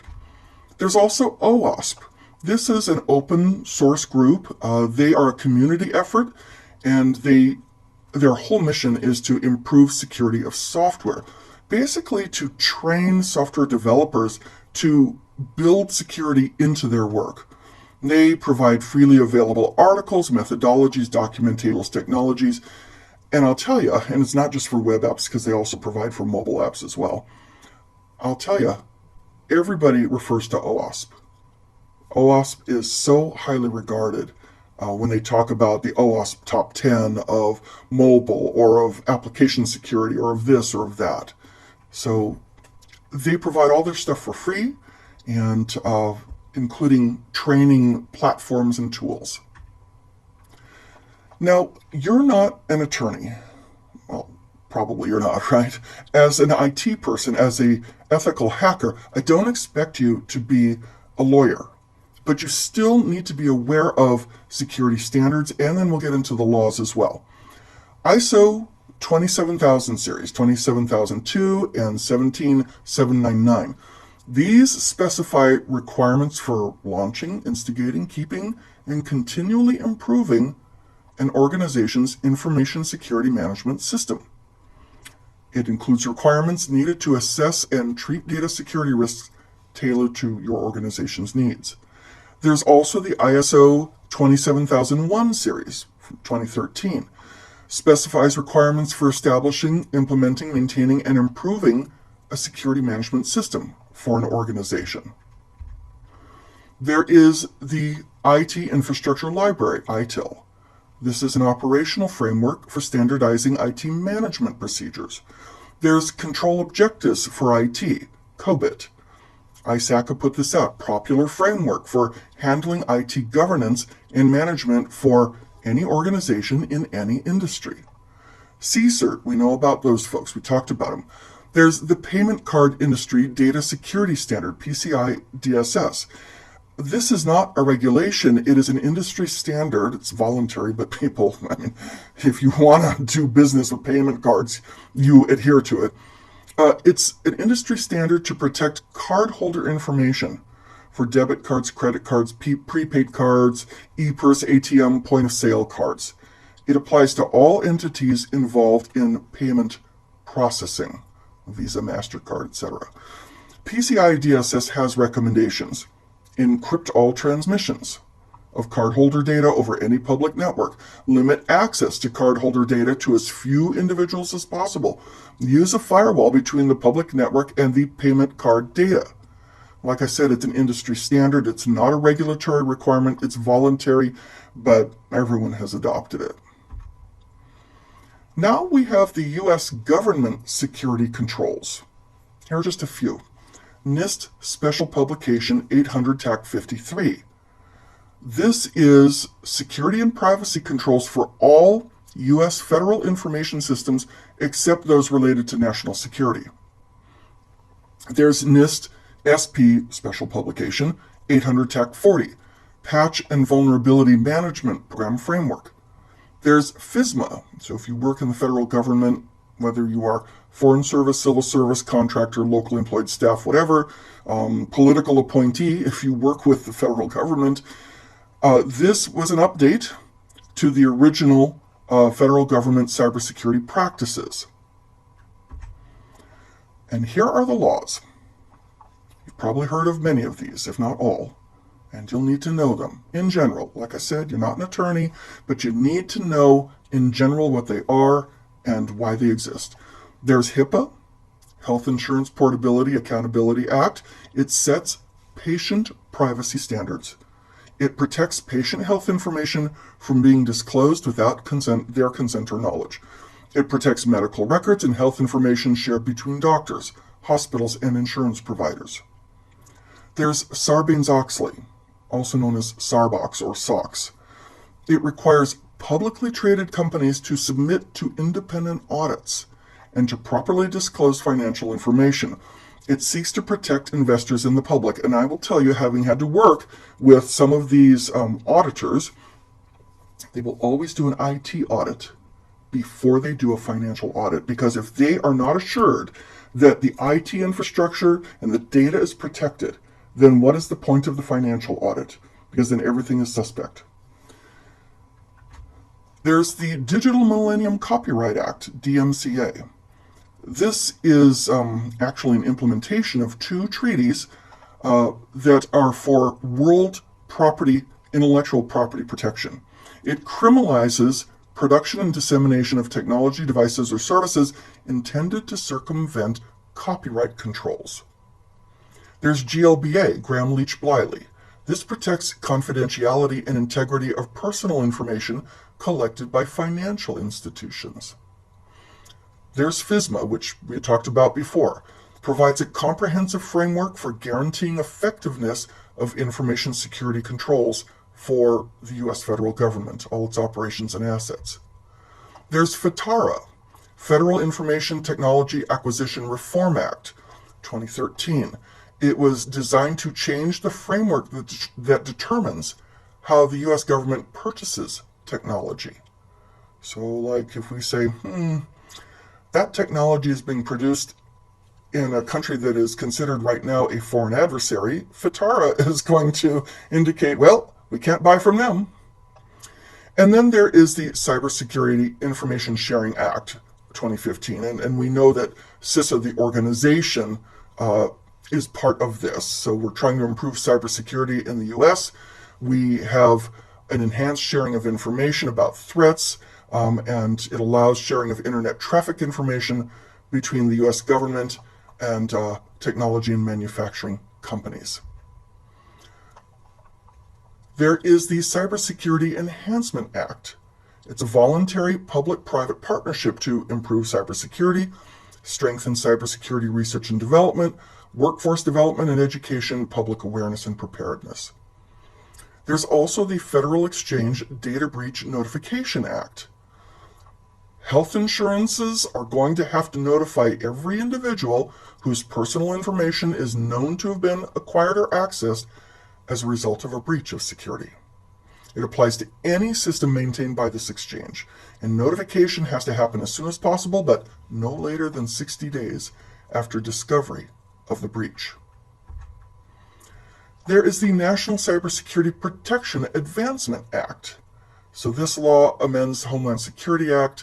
It allows Department of Homeland Security, National Cybersecurity Communication Integration Center to also include tribal governments, information sharing and analysis centers, private entities, among its non-federal representatives.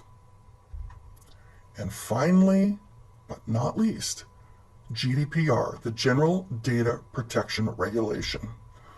This is something that comes out of the European Union. It's a regulation that requires any business who's going to do business with members of the EU, they have to protect personal data and privacy of European citizens. This will include compliance, privacy, security, control, credibility. And if you don't, you can't do business in Europe. And we are seeing right now high-profile cases where, hey, iPhone manufacturer Apple, you're going to have to change from the Lightning port to the USB-C. Don't want to do that? Well, you don't have to sell iPhones in the EU. So, they're very serious. And they don't have any problem with fining multinational corporations or American corporations or whatever corporation for breaking their laws. So the good thing about this GDPR is that it establishes one law across the European continent. There's a single set of rules.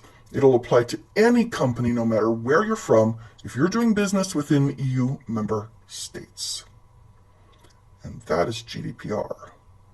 And that is our look at all of the laws and the organizations that uphold and support rules and regulations. Now, on to the next topic.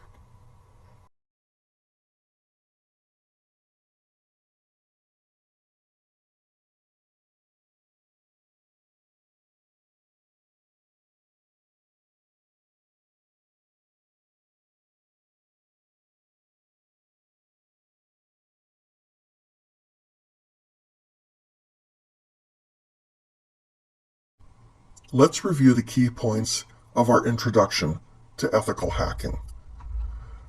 CIA, confidentiality, integrity, availability. This is the foundation of all security.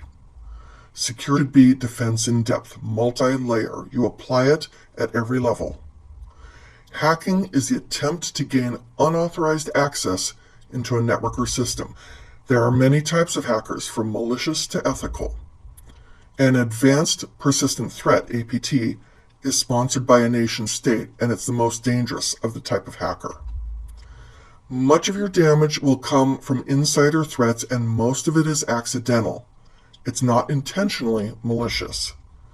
Ethical hacking seeks to discover the vulnerabilities before they are taken advantage of, before they're actively exploited by an unethical hacker. Ethical hackers use the same tools as other hackers. Ethical hackers need to have both technical and non-technical skills. And you can build a virtual lab to practice your technical skills.